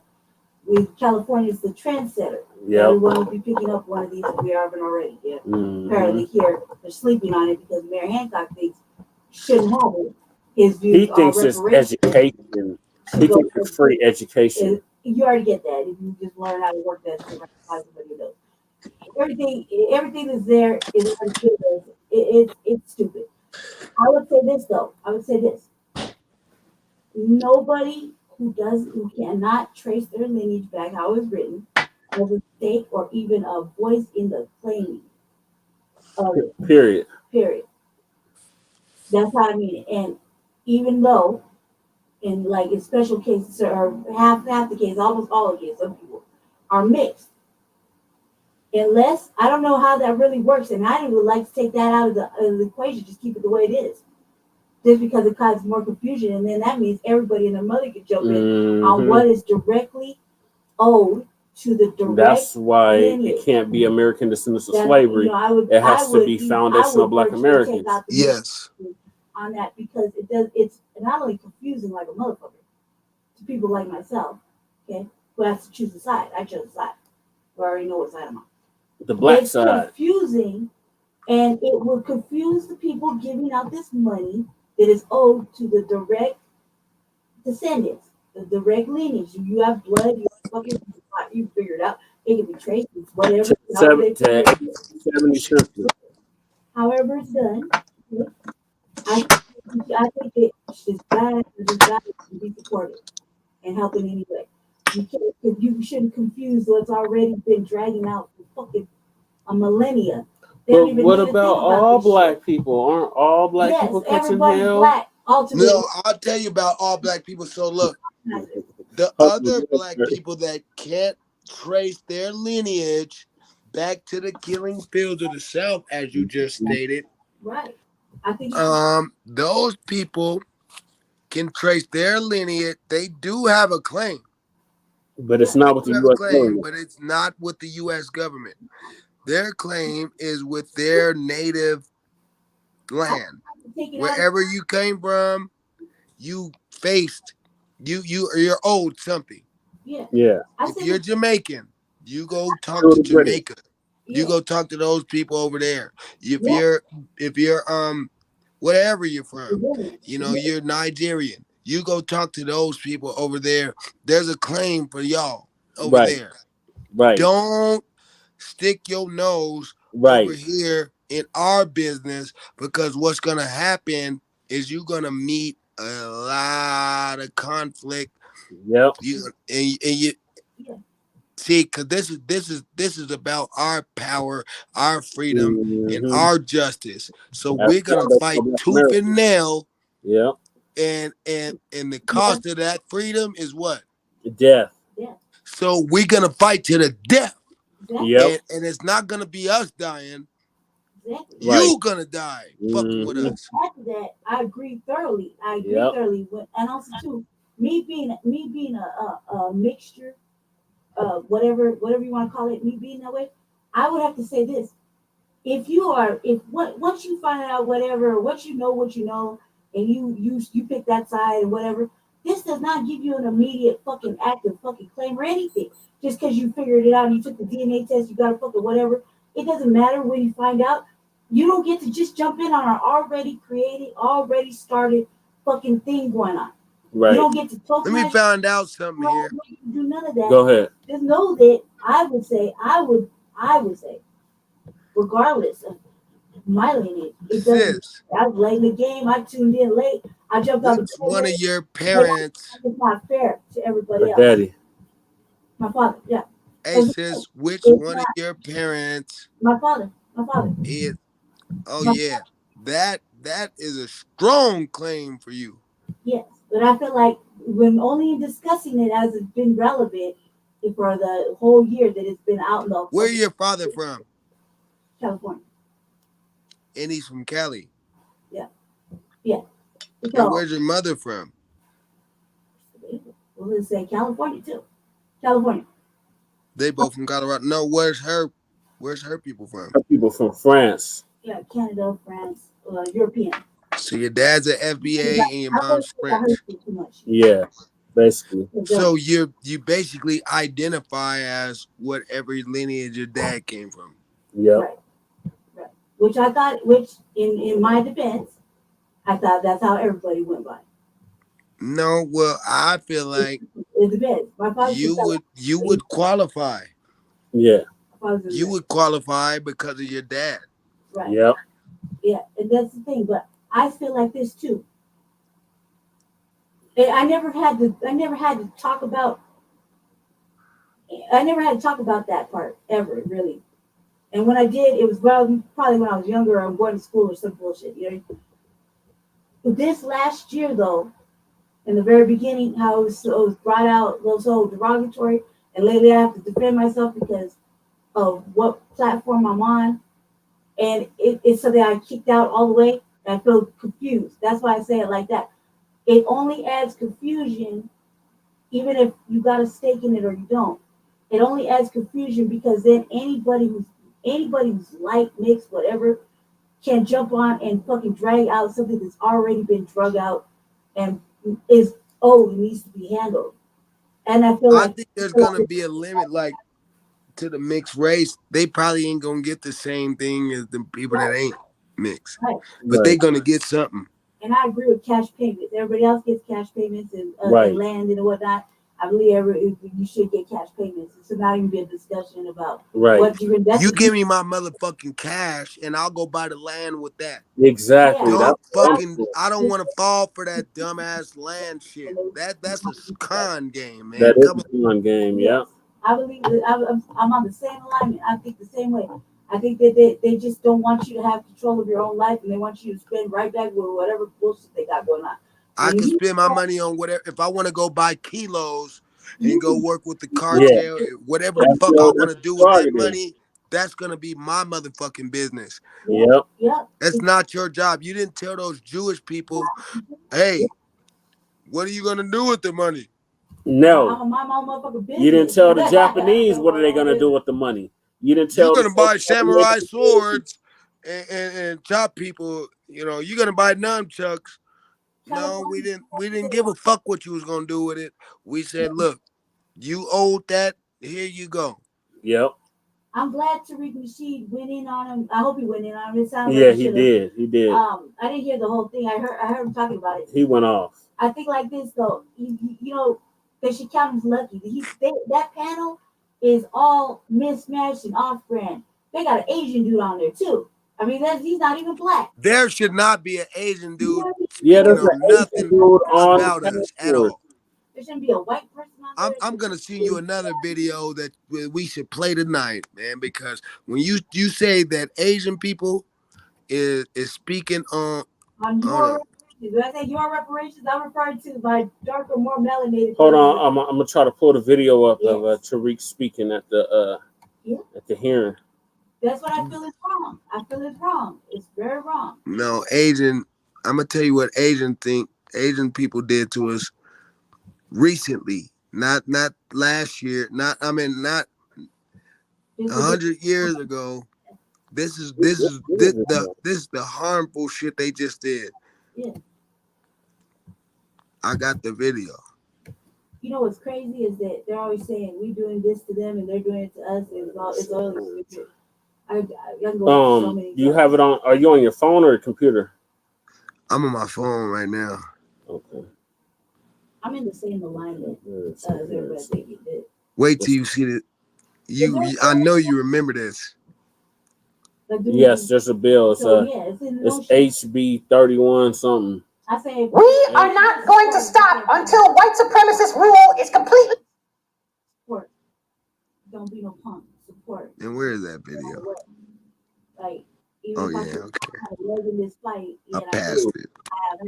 I found it. Be more supportive than I would be a burden. You know what I mean? I feel like motherfuckers just get involved, and they Next speaker, Trini. The next speaker is Joyce King. You've been unmuted. You now have 3 minutes. It's real hard to hear. Yeah, I can hear it. I can hear it. You see the Asian dude? Yeah. What are you doing? Hold up. That's what the first time I heard about it before we talked about it on the news. I tuned out just for that reason and that reason alone. I'm trying to fast forward to when Tariq goes up. Since you're showing that Asian video, I had to sing you that so you could play that. Okay. Yeah, I stopped watching it just for that because I know some days it looks like is it very low, guys? Can y'all hear all this stuff? Somebody said it's low volume. Okay, let me fix this, guys. Let me get the volume straight, guys, real quickly. Hold on, my bad.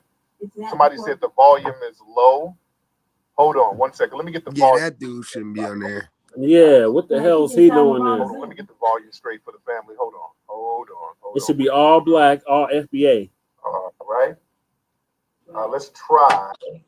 I think most of Let's try. The nigga with the turban on, he's from the Caribbean. To get the volume a little bit better. Okay, let me see if y'all. Let me know if y'all can hear this better. Let me know if y'all can hear this better. Hold on. City in Atlanta. I'm a native Californian, descendant of enslaved Africans. My family came from Oklahoma and Louisiana in the 1930s. I have been raised in California. I was director of teacher education at Santa Clara University for 12 years. I'm a graduate of Stanford University. So what? To emphasize the point that reparations is more than a check. Okay. Oh no! Here we go with the bullshit. Bye, Felicia. Okay, that's better. Okay. Bye, Felicia. as you heard, she started off. Where's my blood, homegirls? We finna jump on your ass. Because we brothers leading our own destiny, and we got the community revolution in progress. Right. I served on the National African American Reparations Commission for a number of years, and I'd like to encourage you to look at the platform of NARC, which includes an education provision. I think repair includes education, not just for African Americans, but for everyone in America.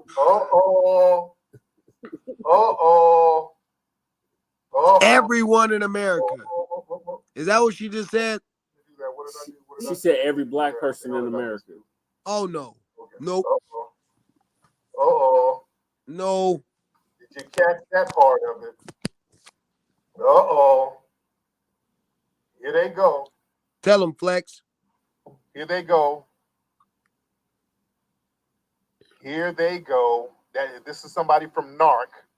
They hate this nigga so much. I forgot as soon as you said that. Educate. Reparations is not just a check, but how about reparations be for everybody, not just descendants of slaves, but for everybody in America. Here we go.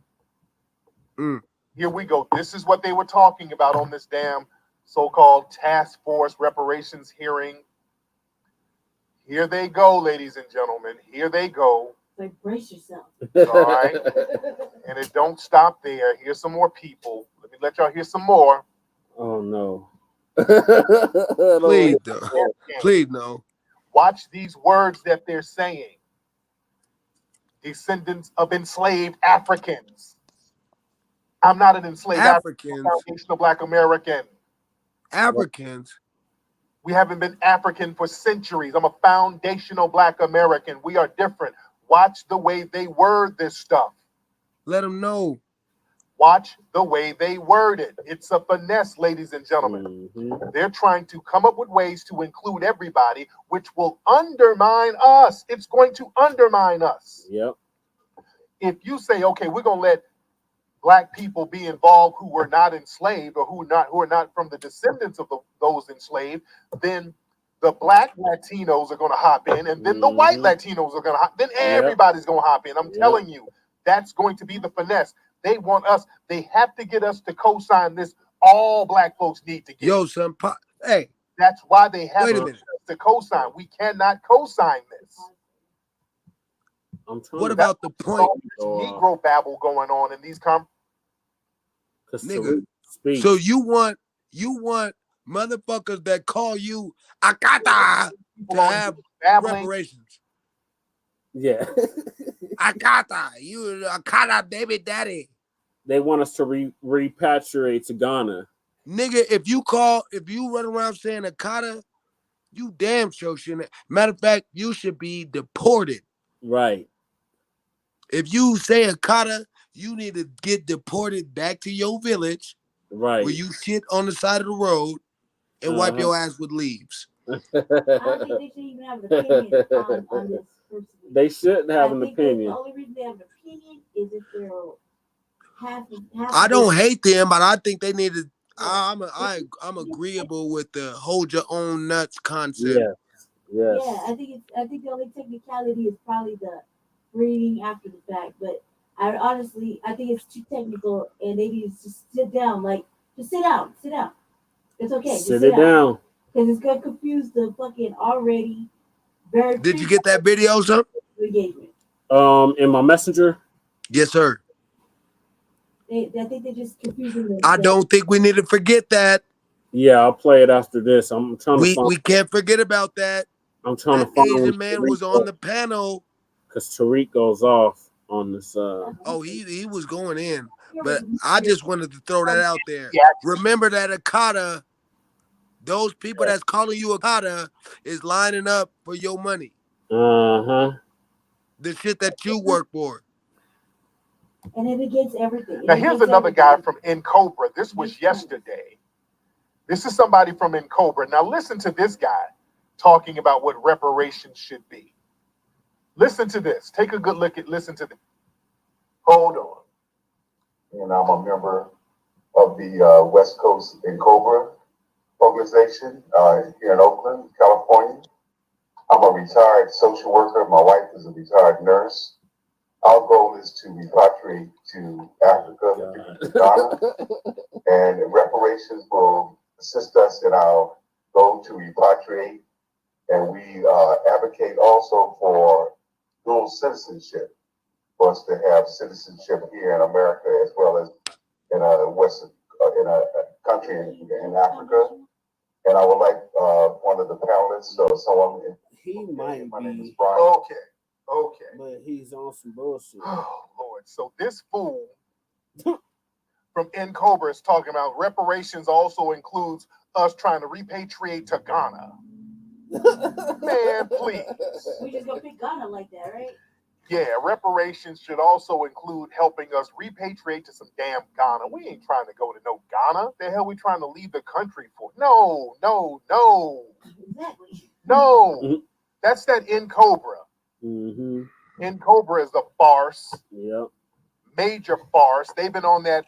They're trying to finesse reparations so that everybody can get it. They're another farce, a Democratic shill. These people are put in positions by the Democrats to undermine us while they're supposed to be representing us.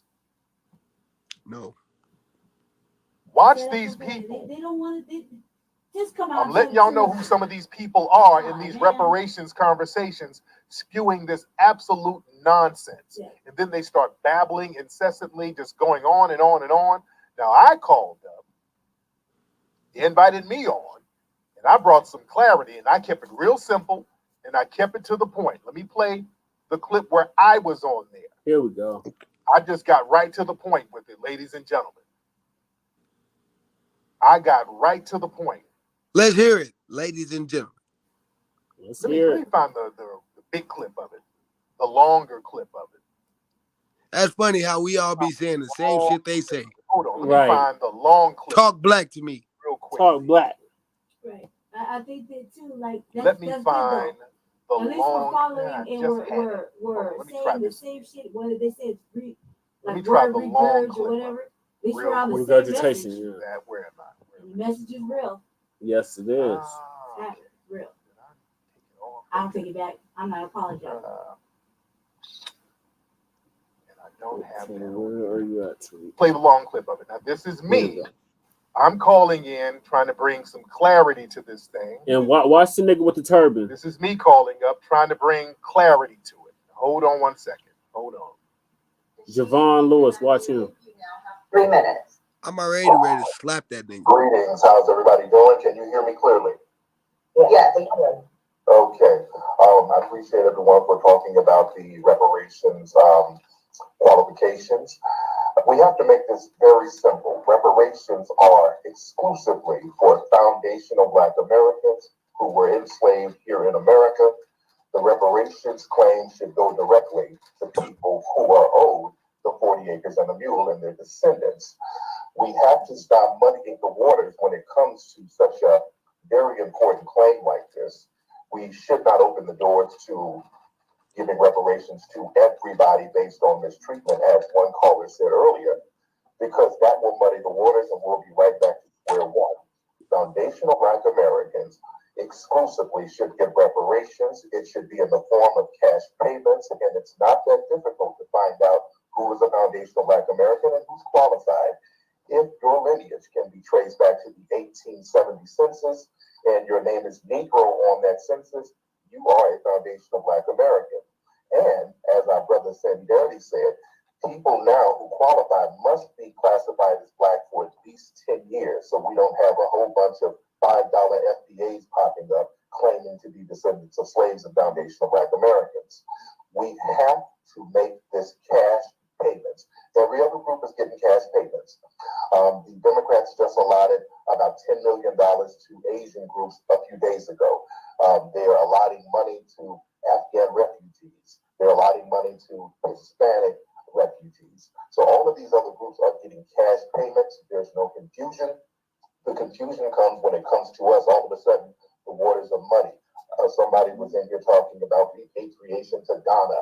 We cannot have that. This is not what this is about. Nobody needs to go to another country. We're not from Ghana. We are foundational Black Americans.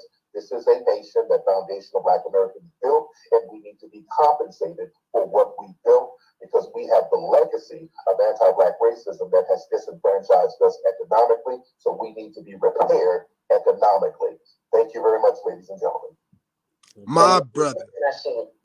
My brother. There you have it, Tariq. Hey, that's our brother, man. That dude, I don't care about his past. Right. I don't care if he, did this and that. Dude, I got a pass. I got a cold pass. I probably did a lot of worse things than Tariq Nasheed. We gotta get behind our brothers and sisters that's fighting for us. Right. And that's why I'm so behind y'all. Thank you. I understand that you guys are selfless. Right. You're not doing this for yourself. No. You're doing this for me. You're doing this for every Black American. Right. Don't need no points for it. And I appreciate that. And that was excellent. That was excellent testimony right there. That's what it takes. Right. So I'm gonna play the video that you sent. Oh my God! Remember, when you put that Asian person on the panel, remember this. Getting to the Asian American community, we need the Black community to realize that Black people are hurting Asians, and they need to speak out about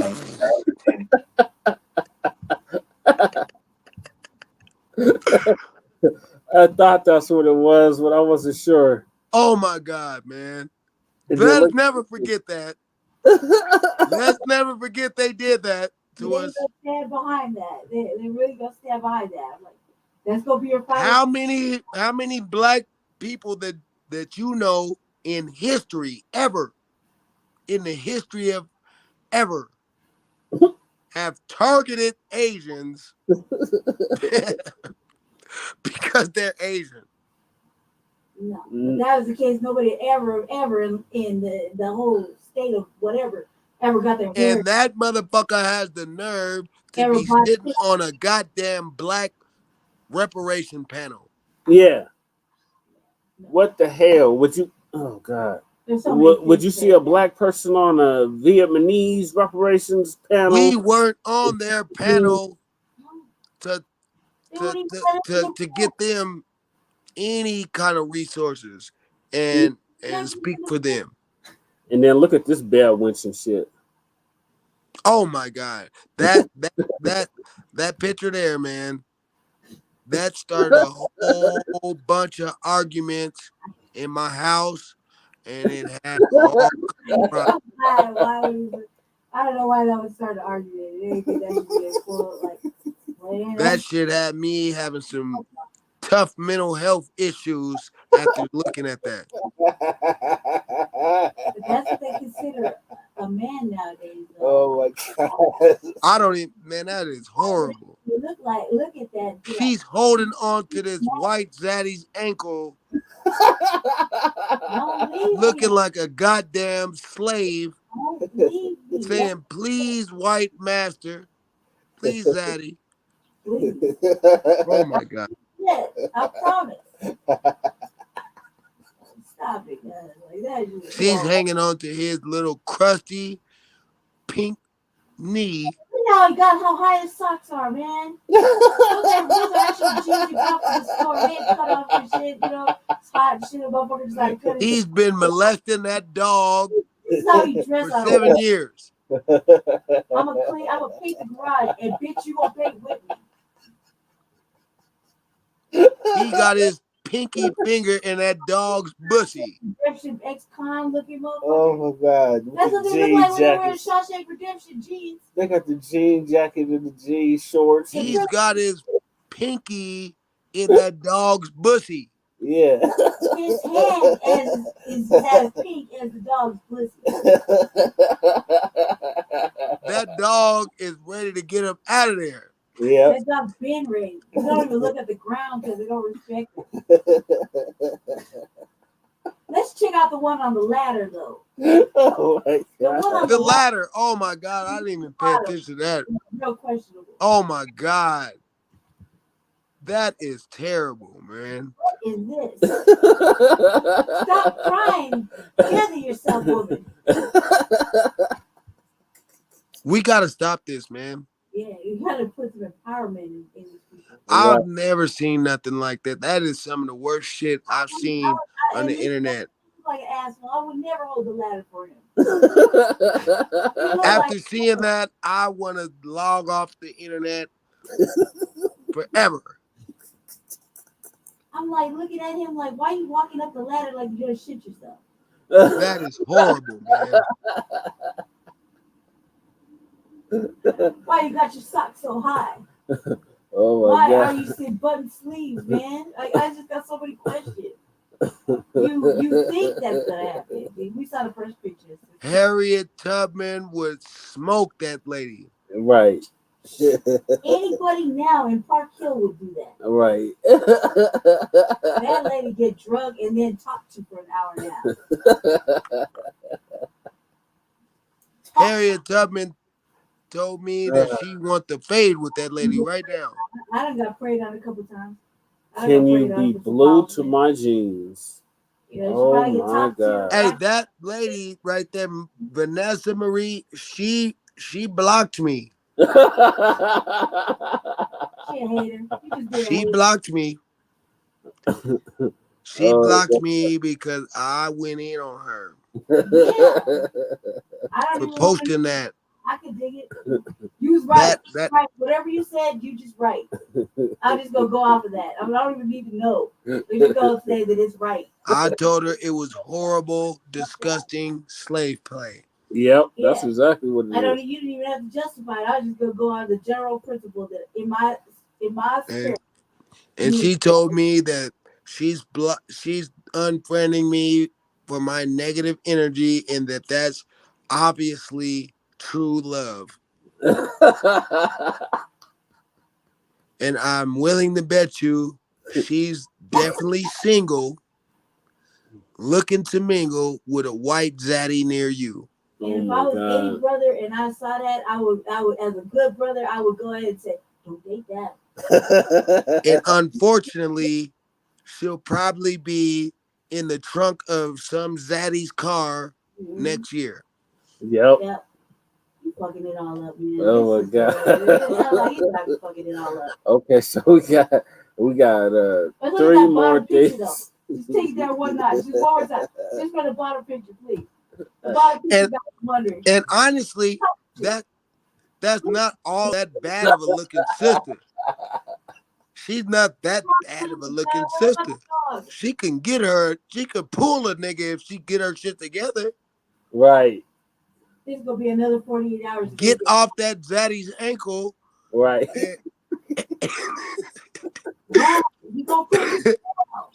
And take your ass down there to Beeler.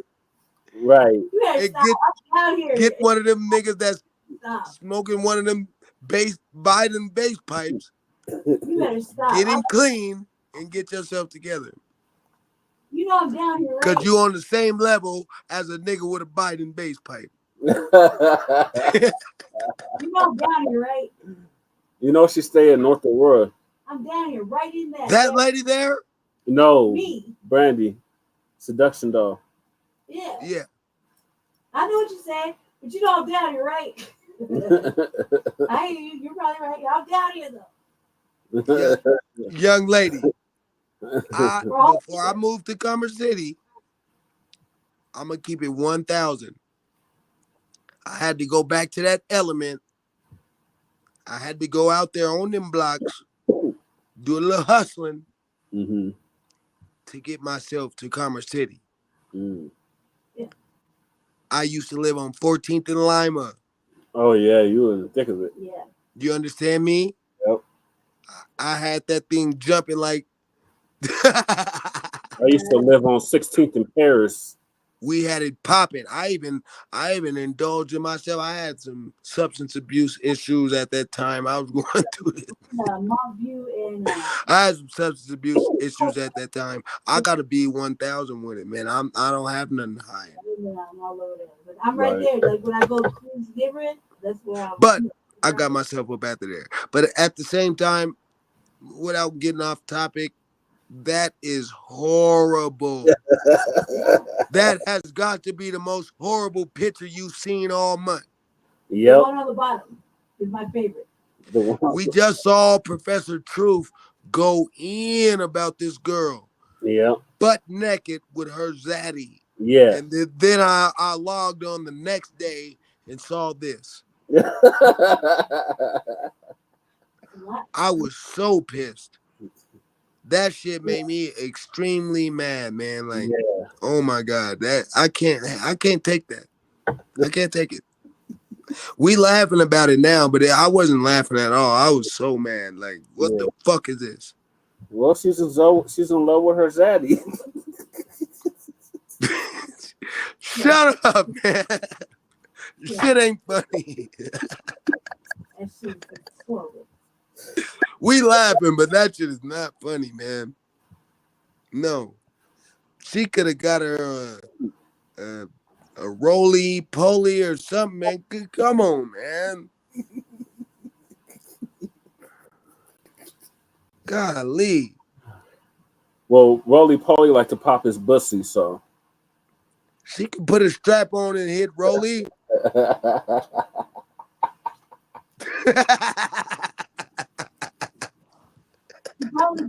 She probably do have to do that. Get you a strap on and go get a Rolly or something, man. Don't do that.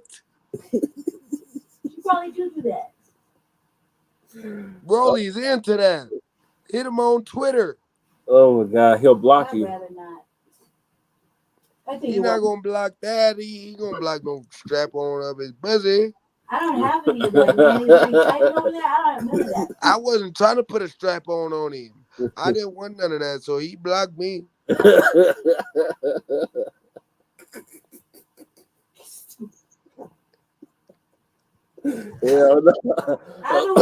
His little man boobs was shaking. He was too upset. He kept. Oh, that's me. My bad. Who knows what to follow that up with? Let's not share your screen. Sorry. Don't answer. I'm not. What's the next thing? Oh my God. Biden is sending over 100,000 Ukrainians. Oh my God. As a win. I gotta brace myself for these topics.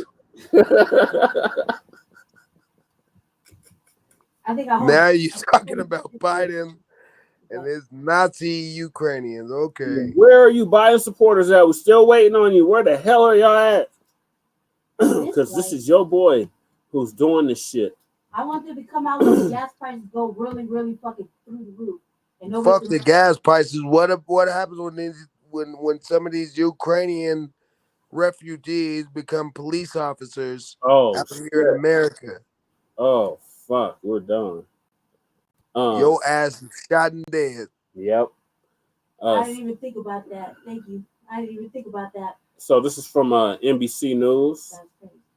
Fair use YouTube. I have it strolling, but just in case you get any ideas. U.S. to welcome up to 100,000 Ukrainian refugees. So they're coming to a city near you, Black family. And the administration will allow their entry through a range of pathways, including the U.S. Refugee Admissions Program, non-immigrant and immigrant visas, and other means. Oh, so they just opening the floodgates for these motherfuckers. Come right on in. While they deport Haitians and any other Black immigrants. They were whipping Haitians with open arms. Haitians had an earthquake and they were whipping them at the border on horses. with horses. Yeah. And then they put them on a plane and put them right back in Haiti. Yep. They really did them dirty. But I thought whole Biden was supposed to be better than Trump. All this shit, the design, all of it is all bad. We gotta get Trump out. You gotta go So, look at these crackers. If you guys went to Candace Bailey's rallies, oh my God. If you went to those rallies, she told you to put your black power fist up. She said Black Lives Matter. And then she said, if you want to change any of this, you gotta go vote. Oh Lord. You gotta get Trump out. Well, this is what she got you. Her and Terrence with that stupid shit. This is what you get. This is what you get when you follow people like that. When you follow Terrence. I forgot. You know what? I ain't said that dude's name so long. I forgot his fucking name. Terrence. Yeah. Terrence. Terrence and Candace, they told you to vote for Biden and get Trump out. Because that's what's gonna help black people. And guess what you got? A whole lot of nothing burger. No, a whole lot of fucking destruction coming your way. Yep. So here's the white Ukrainians. They're being welcomed with open arms. Ukrainian refugees Sasha Alexandria and Olena embraced shortly before being allowed to cross into the United States to seek asylum on March 21st, 2022 in Tijuana, Mexico. Washington. The hell? Washington. The Biden administration plans to welcome up to 100,000 Ukrainians and others fleeing the country into the United States, a senior administration official said Thursday. The administration will allow the entry through a range of pathways, including the U.S. Refugee Admissions Program, non-immigrant and immigrant visas, and other means. There will be a focus on welcoming Ukrainians who have family members in the U.S. Oh. Did you have something to say about that? Yes, because it says 100,000 Ukrainians, right? Mm-hmm. And then they mention their family members. So that's not 100,000. Every Ukrainian has family members. Yeah. So if you multiply that by 5 or 3, you're gonna get about 1 million people coming over from there. Yep. Not gonna be 100,000. It's gonna be way more than that. Yeah, that's just low balling it. That's the number they telling you. Mm-hmm. Yep. Make it palatable. Yeah. Where was that? Additional details are expected to be unveiled in the coming weeks. U.S. officials think that most Ukrainians will choose to remain in Europe, close to family and their homes in Ukraine. And here's a video.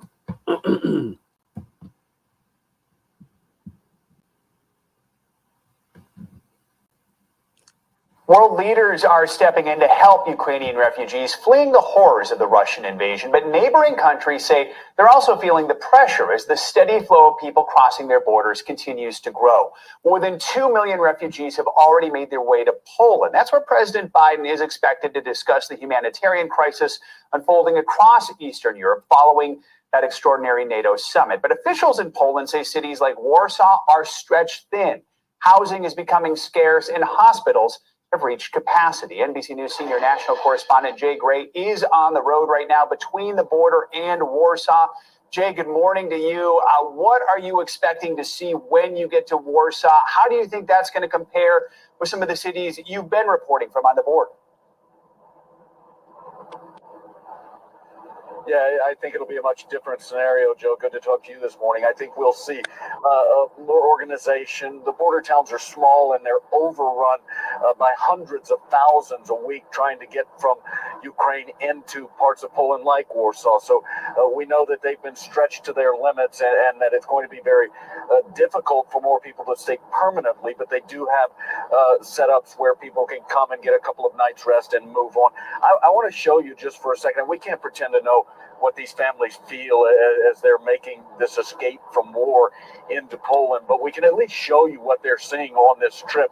And for many, when they look out the side window of a van like this one, a bus or a train, they're seeing an area that's so unfamiliar, a place that most have never been and doesn't look like home. When they see the signs along the road, they're in a language that they don't understand, they don't speak, and so that's different. And they see this road, Joe, stretching out and just continually taking them further and further from a home that they may never see again. So making this trip to Warsaw for many is so difficult, not only physically, but emotionally as they try to move into the capital city and find some help. But as you mentioned, help there is growing more difficult to find day by day because they, again, have just been pushed to the outer edges of what they can do in Warsaw. Yeah, it may look like your average road, but for these families, it is anything but that. You know, Jay, while I have you, the Biden administration is expecting to unveil its plan to try and expedite the resettlement of Ukraine refugees to the U.S. as early as this week.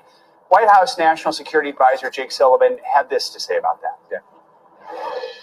He will announce further American contributions to a coordinated humanitarian response to ease the suffering of civilians inside Ukraine and to respond to the growing flow of refugees. So, Jay, do we know who is expected to qualify for this resettlement plan? Yeah, I think he's going to make it easier for those who have family members in Poland to bring them back into the States to stay with them. We're also talking about those that are most vulnerable in Poland, and specifically the White House has said activists, journalists, and members of the LGBTQ community to get them in and to a place where they are safe. It's going to be a difficult road. They've got to work through some things to clear up some of the visa requirements and things like that. But we do expect to hear from the White House maybe as early as this week, an expedited process for those who are in the most danger. Jake, we're on the road to Warsaw. Thanks to technology, taking us along with him for a few minutes. Thank you, Jay. Appreciate it. Did you guys catch that? Yeah. In the middle of war, they still crowbarred LGBT in there. Mm-hmm. Well, remember what the fuck does this shit have to do with that? Yeah, well, remember that transgender said, I can't go to war, I'm a woman. And they said, you're a man, you strap up and get ready for war. No, you can go to war. You out there swimming against women and all that. You can pick up that goddamn AR. Right.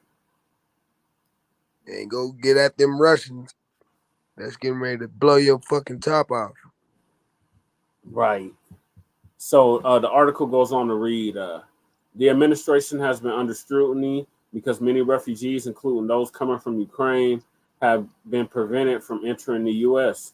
and in some cases detained at the southern border. This is particularly due to the restrictions that were implemented during the early days of COVID, scandemic, pandemic. NBC reported Tuesday that it was unclear what authority President Joe Biden, or Ho Biden, or Jim Crow Biden, would use to expedite the entry of Ukrainians. Sources said the White House was considering both humanitarian parole, a presidential authority that does not guarantee permanent legal status, and the primary two destination program, which has been used for Afghans and others escaping war zones, they said. White House National Security Advisor Jake Sullivan said Biden will announce further American contributions to a coordinated humanitarian response to ease the suffering of the civilians inside of Ukraine and to respond to the growing fleets of refugees. Nothing about the mistreatment of Africans, immigrants in Ukraine. Nothing about the anti-Black neo-Nazi groups that exist within Ukraine. It goes on to say some refugee resettlement agencies and human rights groups greeted the news of a plan by challenging the administration to move quickly to admit Ukrainians and to make the same pledge to bring in other nationalities stuck in desperate circumstances. 100,000 is certainly obtainable, said Chris. I don't know what the fuck their last name is. President of the CEO of Lutheran Immigration and Refugee Service, a refugee settlement agency. But the figure should be seen as a target as opposed to a ceiling. The United States currently has an annual refugee admission cap of 125,000. But 5 months into the fiscal year, less than 7,000 refugees have been admitted. The most pressing question is what the administration will do to quickly welcome Ukrainian refugees. Oh, God. Noah Gottschalk,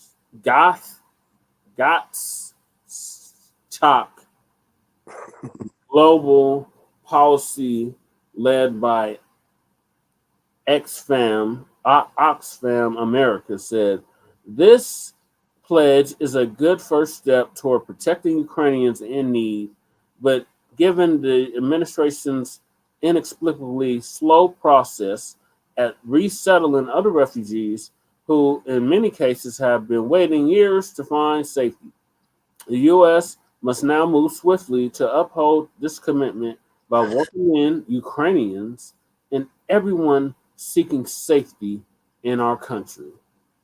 Unless you're Black. The refugees plan comes as Biden attended an emergency meeting of the NATO leaders in Brussels Thursday as part of a series of high-stakes meetings to discuss the Russian invasion of Ukraine. On Friday, Biden is scheduled to travel to Poland, a country to the west of Ukraine that has welcomed millions of refugees who have fled their homes. Oh my God. Okay, y'all. What are y'all thoughts? This is what they always do. It's fucked up. They're looking for organs. I feel like white supremacy is we got their ass on their heels over here in America. Mm-hmm. Now they calling in reinforcements. Yep. And now they looking for excuse to do that. Mm-hmm. They're trying to use it the guys as, oh, we're just helping them to get to safety. No, you're not. You're calling in reinforcements because all the rest of you motherfuckers is going to jail, getting accounted for. You're getting seen about. Now you're gonna call 100,000 plus reinforcements to get at niggas. Yep. Exactly. You need help because your numbers is falling over here. You niggas done died. You motherfuckers done died off COVID. Hella white people died from COVID in America. So now they like, we need to boost our numbers back up. And these black niggers are rising up. Mm-hmm. And we got to do something to stop this. They're going to keep adding to it. Everything's going to keep raising in price. No, there's not going to be a real outcome. It's more of a funky black people type scenario if you really look at it. Really look at it. It's leaving us to nothing. And we already know we gotta defend for ourselves. You're really gonna make it like that. You know what I mean? They're really making it like that. It's not good for us. No, it's not. At the end of the day, it's not good for us. There's no benefit from any of that. What do they say? When America gets sick, black people catch the flu. Yeah, there's no benefit. There's no good outcome for that for us. There's nothing for us. You know what I wonder? There's nothing. It's stupid. Well, it's not stupid. It's benefiting them. Yeah, it's benefiting them. I probably shouldn't wonder this, but I kind of wonder what the Candace Bailey's. She will say, "Pray for the Ukraine." Like Bleachy exes. What do they say about this? They will say, "Pray for the Ukraine." You know what I mean? Think about it. The same thing they don't say. They need to put 10 or 12 of them in them people's household. Right. Yeah. That part. That part. It's so easy to give them weapons, but we can't give to Greenland. Yeah. When they come here, they don't live with Stacie and right. We can have protests. They can live with Stacie X, and they can live with Roly Poly. Yeah, let them go move with them. Let them go move in their neighborhood. I don't think it's really good at all. I don't like it. I don't like it either. Because we're not gonna welcome them. That's what they're bad enough. We got these goddamn Afghanis. Fight for everything at this point. And you think we're gonna have people welcome arms right now? No. They've been fighting for everything. Everything is a fucking fight. Everything is a fight. And then I read that they're backed up. Be like, oh, huggy, they're backed up anyway. Let's be friends. Fuck no. They've only let in 7,000 of the 125,000. I don't care what part of the earth you're on. You know what side of the fucking coin you're playing on? You know what I mean? You know what side of the coin they're playing on? They're on the white supremacy side. I don't give a fuck. They didn't show any fucking cares about, like you said, Haiti, when they were here.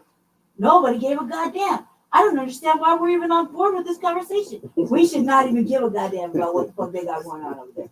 So look how they did us. Right. But you got most like Jeff Farr. You're in the States. They do anywhere you're black. But you, the white supremacists, they are against immigration.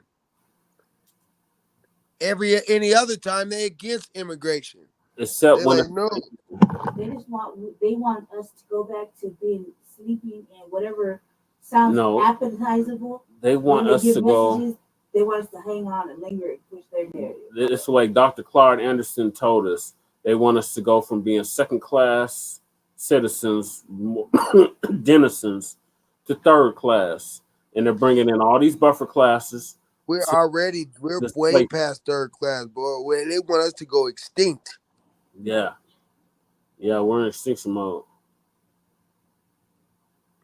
So we've been third class for years. Pray for the Ukraine. Fuck the Ukraine. I am praying for them neo-Nazis. I had a suspected white supremacist guy tell me, every Ukrainian ain't a Nazi. Why are you putting them all in a group now? These are same motherfuckers that got a black footballer on their football team, on their soccer team. And they be hurling insults at him, making monkey noises every time he get on the field. And then they had this coon ass nigga on What's TV. His name? I can't remember his name off the top of my head. Very entertaining. But this coon ass nigga was talking about he loved Ukraine and there's no place better than Ukraine. And he gonna fight for Ukraine. You know why he said that? Because they said, nigga, we finna take your ass out. We finna carry you in this soccer field. If you don't say that, we gonna be kicking the ball on top of your ass. The things they do. Seriously. It's not a joke. I mean, I'm making a joke out of it, but we really gotta ask ourselves, what does it take to be a motherfucking traitor? Yeah. You know, when the people do these things, you gotta ask them, what is really going on in their life that they made that kind of motherfucking out loud decision. Right. You know what I mean? That means me and bro need to do some rituals. Yeah. It was We a need to former call them like go Nigeria. ahead, handle that. Yeah, they're like, you gonna fight Nigeria. So when they on their way over there, then they plane crash. Or what about that nigga from Detroit that said he's going to Ukraine? Let's talk about the Ukrainians listening to that nigga need to worry about Detroit. Talk about that. They're driving. What about bitch ass nigga? You can't even drink a glass of water. And you talking about Ukraine? You dusty nigga. Exactly. He is a dusty. He one of them old dusty niggas. The nigga like 60 something talking about he going to Ukraine to fight. You going to Ukraine? You can't even drink a glass of water in your own neighborhood, and you going to Ukraine? Yeah, that's the enticement because they said they'll give you a gun and a grenade and go crazy. You know what I mean? That's the enticement. If somebody said in America, "Hey, cuz I'm gonna give you this heater," do you? Everybody would get excited. I'm gonna get excited. I'll tell you, they gave out too many of them base pipes, man. I'm telling you. The biting pipes. We just gonna call them the biting pipes. That's the enticement, though. That's the enticement. Being able to go fight the war, they give you weapons to do it with. They gave it that. They might be giving away Biden crack with these Biden pipes. Oh, you know the crack coming next. They might give them some dope too. Mm-hmm. What's crazy? That's gonna be laced with some fentanyl. Everybody's been acting like it's a new thing with the pieces that they've been handing out. That's not new to us. Yeah, we've been doing that for years. You know what I mean? That's not new news. That's news for everybody who doesn't have a harm reduction center, anything in their prolific states. It's not news to Colorado. Denver's had one. Their answer with the opioid years. crisis is not lock them up and throw away the key. It's to treat them like a patient. Yep. They got a lot of things. But lock those niggers up. Mm-hmm. It's something to clown about, but in essence, when he said it, it's not new news because we have a harm reduction outreach team that goes out to all the encampments and will question you upon question you, and there's a little process, so it's not nothing new. It's just new to everybody else and something funny. They don't got no new. They're one trick pony. They don't have no fucking new tricks. Yeah, it's the same shit they been doing. Mm-hmm. Yeah, it's not funny. It's same old tricks. Look at him. I would clown him too if I thought he was, doing all that. If I took it in the negative, I would clown on it too. I already knew that we was seeing this shit outside being homeless, right? Being on the other side of the homeless stuff now. Yeah, it's been going on for a long time with them coming to try to do outreach and work with the community. It's really a serious situation. It is. So, our last two topics of the night are unhoused neighbor news and the unhoused neighbor sweeps. Yeah. So, here in Denver, Colorado, the mile high income city, the sweeps continue. The traumatic displacements continue of our unhoused neighbors. That's what we dub the homeless because they're still part of the community. They just don't have a home. And Mayor Hancoon is still ushering out the sweeps week after week. We were finally able to get on the mailing list since D-Ho dropped us from the mailing list about when the sweeps are going to take place and where they're going to take place. So now we have that knowledge, Black family, so we should be able to start attending sweeps again. So I've really been working hard on that, man. Like, if you've been following, it's been a repetitive discussion of mine for like the last 2.5 months. If they did that shit, it's also about personal shit. And it's okay. It's okay. And they still have the street enforcement team out harassing and disturbing our unhoused neighbors, the snitches that are snitching on the unhoused community, and putting notices up of when the sweeps are going to happen. Since Ray Lyle, may he rest in peace, Sister Ray Lyle versus Denver case in 2018, which made it where they had to give notice of the sweeps before they did them. Depending on the size of the camp, it could be 2 days to 7 days. So now they have to give notice.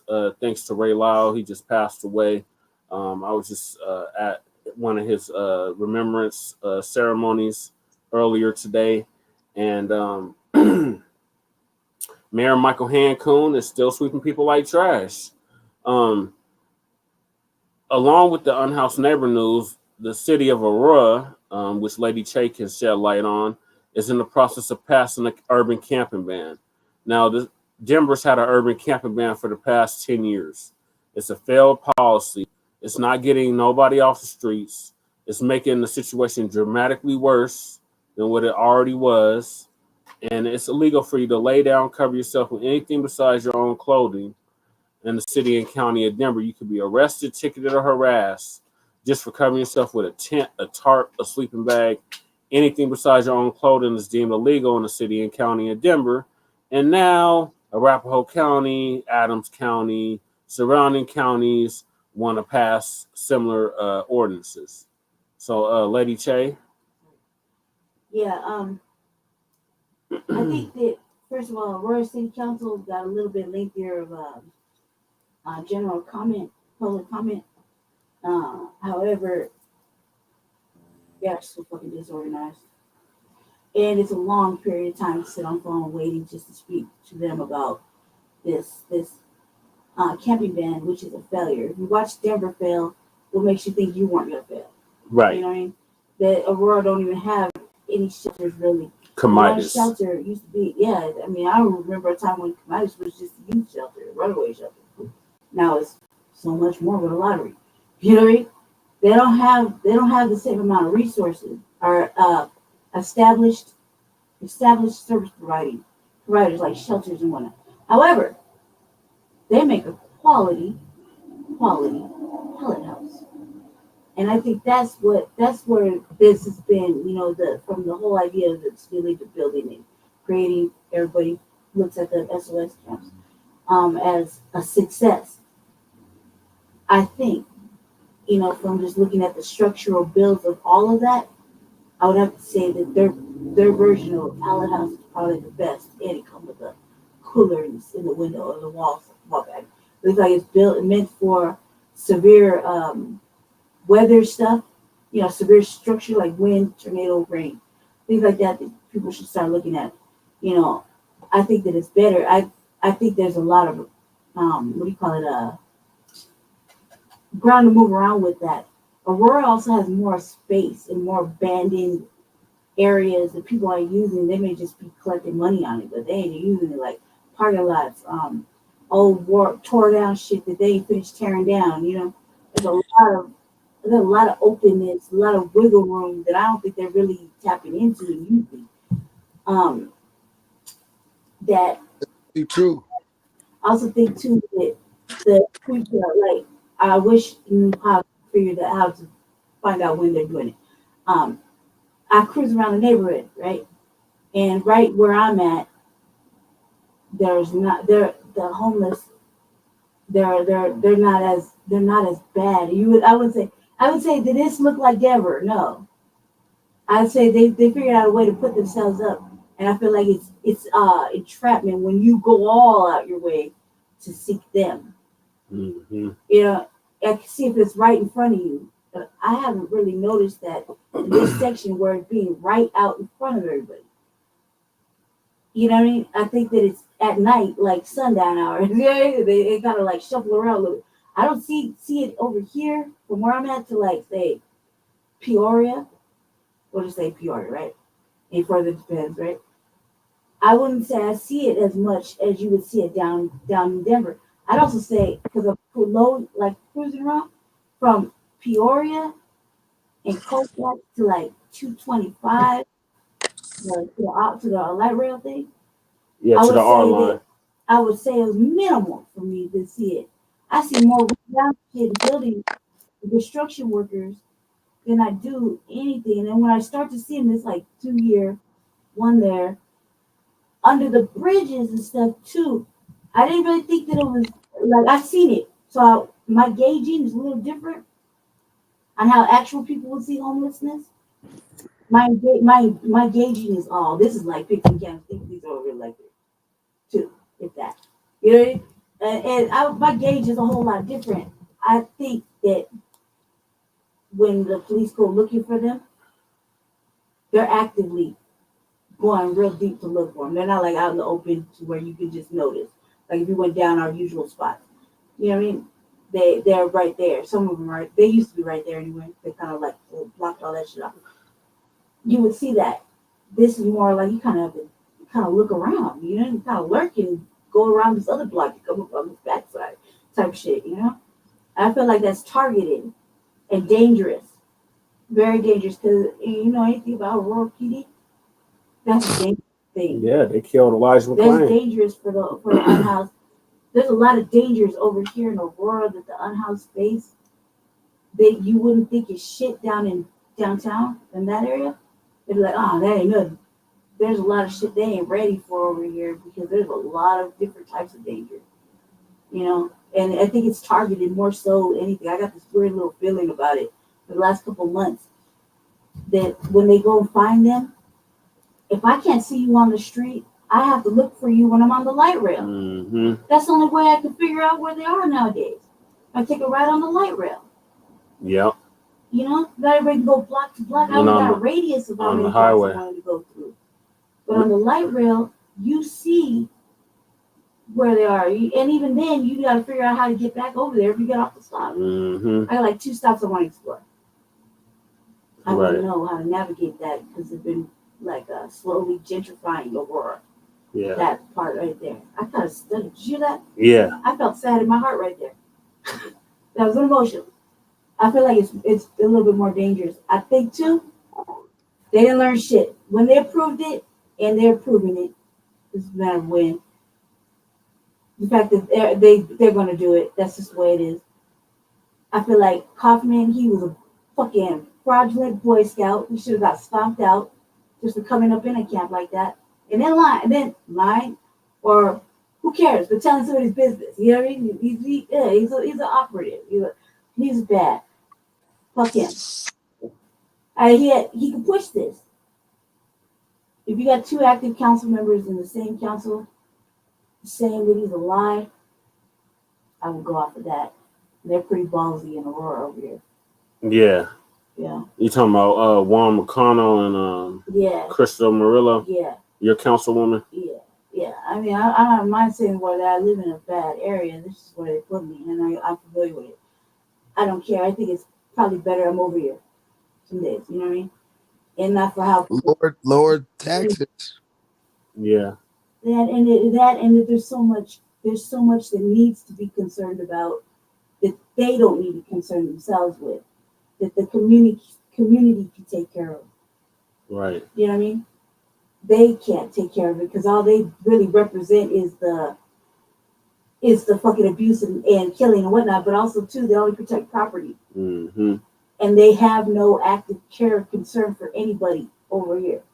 That's the same with the politicians Aurora just be bored. They look for any little they get. You're right. That's absolutely right. There's some other shit, you know, that the community should pay more attention and be more involved with their community. Not with the community and then telling the fucking no. It's gotta be a community, you know, people need to be more engaged with the community. So they're calling it an abatement opposed to a camping ban. But we know what it is.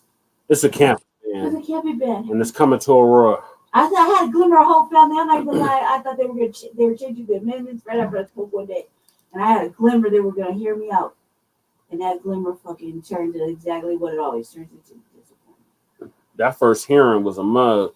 PSL took over the chambers. One thing I would like to point out is that, of course, there's not a lot of Black people in Colorado for the most part, and most of these camps are white people. On this side, yeah. No, well, maybe. Most of them. I've seen a lot of brothers and sisters out there. You know what I mean? But not everybody, but I've seen a lot of it. A lot of the brothers and sisters that are out there, they don't have to be out there. They running from their family. Yeah. They would rather be chasing escapism and out there doing what they doing instead of going home to their families. Right. I see it a different way. Everybody, not the same. Not everybody, but a lot of our people need to just get off the escapism and go home. Yeah. Because they got somewhere to go. They just running from there. Do something. You're right. It's true though. You're right. I mean, you're right. I think I have to look at it differently. They got kids. They got family, everything. And their kids is somewhere else. And they out there chasing escapism. Yeah. Trying to follow behind them whiteys that's in them tents doing all that. Yeah. They're not getting told either. They're not getting told about a lot of things either. And maybe they were more knowledgeable, so they had more time. They had to a little bit more knowledge about what's going on. Things might change. I don't think they're getting the right knowledge either about what's going on with their own city in behind the scenes. That's kind of like one of the things I can stand on that I haven't seen anybody really know. It's a shame how they just going putting them people in jail for that type. Yeah, that's ridiculous. We can get into that a little bit, but yeah, that over 2 months, it's like damn near 600 people. Yeah, just from Union Station. Well, Union Station and the airport. In the airport, yeah. Wouldn't that mean like an uptick crime? Because that's what especially because it's crossing through the hot zones. Yeah, can't really put people in jail if they didn't commit a crime. You shouldn't, and then. But Denver has made it illegal for you to survive on the streets. Yeah, and they're banking. Exactly. So if you're putting 600 new people in jail, they're banking. There has to be an uptick in crime, right? Yeah, especially. Why are they going to jail? Because they committed a crime, right? Right. You're right. You're following the right. Yeah, and the crime they committed was survival. Right. So there's got to be an uptick in crime. Now they're gonna say an uptick in crime. We got to put more police on the street. Mm-hmm. Well, you heard Biden when he said, "Don't defund the police, fund the police." Yeah, that's what they're pushing. They're going with that narrative. They're creating all of this. Yeah. Yep. And you got 100,000 new applicants for the police force. Mm-hmm. But the ones here won't. That's 100,000 race soldiers. They'll have a place to live, they'll have education, they'll have everything that we don't get. We gotta fight for. They gonna need a job with all these police, and nobody's vetting these people. No, there's no articles about vetting and figuring out what the backgrounds of these people that's coming over here are. Denver Sheriff said you don't even have to be a legal citizen. Nope. So you can be a legal immigrant and be a pig. So yeah, you're absolutely right. It's definitely they getting ready to load the police force up with those people. Mm-hmm. Yeah, you're right. 100,000 race soldiers. 100,000 more race soldiers. And they don't have to have the same qualifications as you at all. They can just be a foreigner with a fucking work permit any 15-year-old can get. Yeah, you're right. You're on that same. You're right. Absolutely right. Absolutely right. So, any other Unhoused neighbor news? Yes. Well, no, we pretty much covered everything. I was gonna tell you about the Hell no, y'all got me. Y'all wore me out. Nothing really has happened this week. I'm glad that we were able to at least find out some of the sweeps. I only like to go to the ones on the east side. Well, there was one on the east side. And there was probably one. I don't think we went. I didn't go anywhere this week. It was like I did go last week, and I learned a lot of different things about the police sweating everybody and discovering how they should have got out there. So yeah. But yeah, they're still sweeping people like trash. They still ain't got the memo. These sweeps been ruled unconstitutional. Some people are just meant to move. That's another thing. They're doing it to the people in campers as well. They'll come by and make you leave. The RVs. Yeah, they'll come by and make you leave as if it's a sweat, like they're sweeping you. No crew, no nobody, and they'll make you leave. I just talked about this with him with Che, last when I was over there. I have little camps, you know, that have little family members in and shit. And my little family had to move. He said, but it looked like they came and got harassed and they took off. Because if their A is on the weekend, you know, that'll cut off right there. The weekend they don't do sweep. B, where's the trash and cleanup crew? Because that shit is a mad mess over there. Yeah, it is. I like nothing but trash and stuff over there after they left. Yeah, they do trash in some areas, boy. Yeah, and where did they go? Because I cruised around in like a 10-block radius, not each direction. I didn't cross the tracks, but just I cruised around in each direction of where I think they would be, because some of those ones weren't even running. Mm-hmm. You know, so I was like looking for them because I just want to look for them. And I kept telling them, hey, if something happens, call me on the phone, text me on the phone, so I could know when they're going to sweep. There was no signs. There's a lot of stuff they left. A lot of stuff they left behind. That they made across the street their spot for designated trash pickup. You know what I mean? And it wasn't being utilized. They're doing it on the low. And I've been saying that though. They're doing it on the low. And now they don't want you in anything. They don't want you in a box, a fucking piece of fabric. They don't want you in a tent. They don't want you in a fucking RV trailer, whatever the fuck you want to call it. They don't want you in your vehicle. They just plain out don't want you. They don't want you. Grips. They don't want it.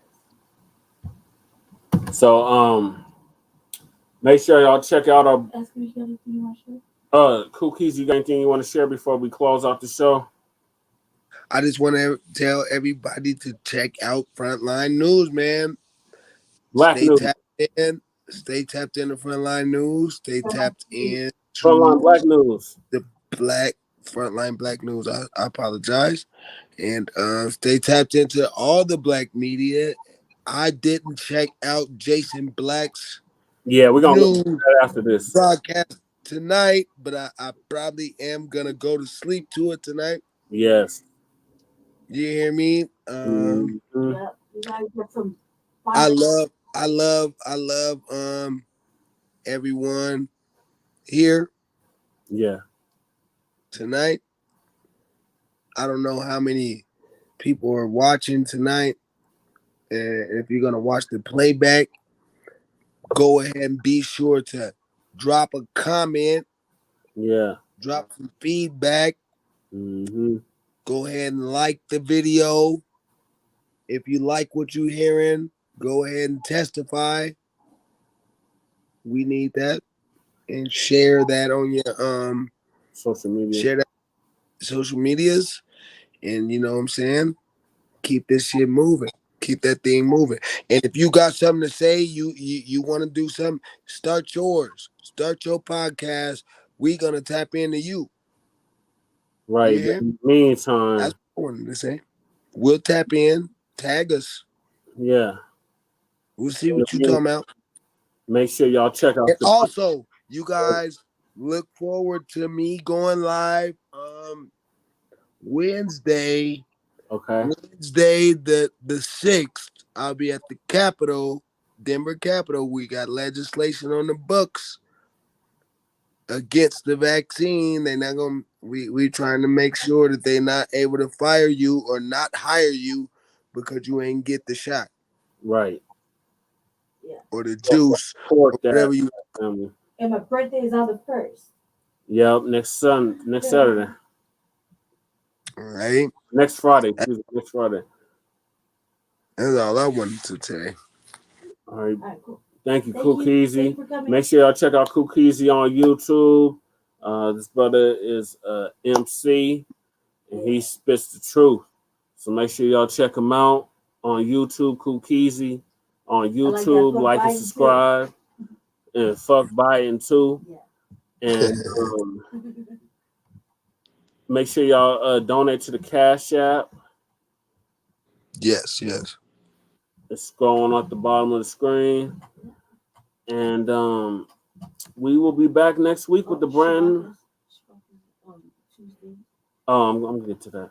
So make sure you check us out on Shabaka's Black Experience Enhanced. We're gonna have a special edition on Monday. What What is Monday? The 29th? Or no, Monday's the 28th because it's already the 27th. It's Sunday.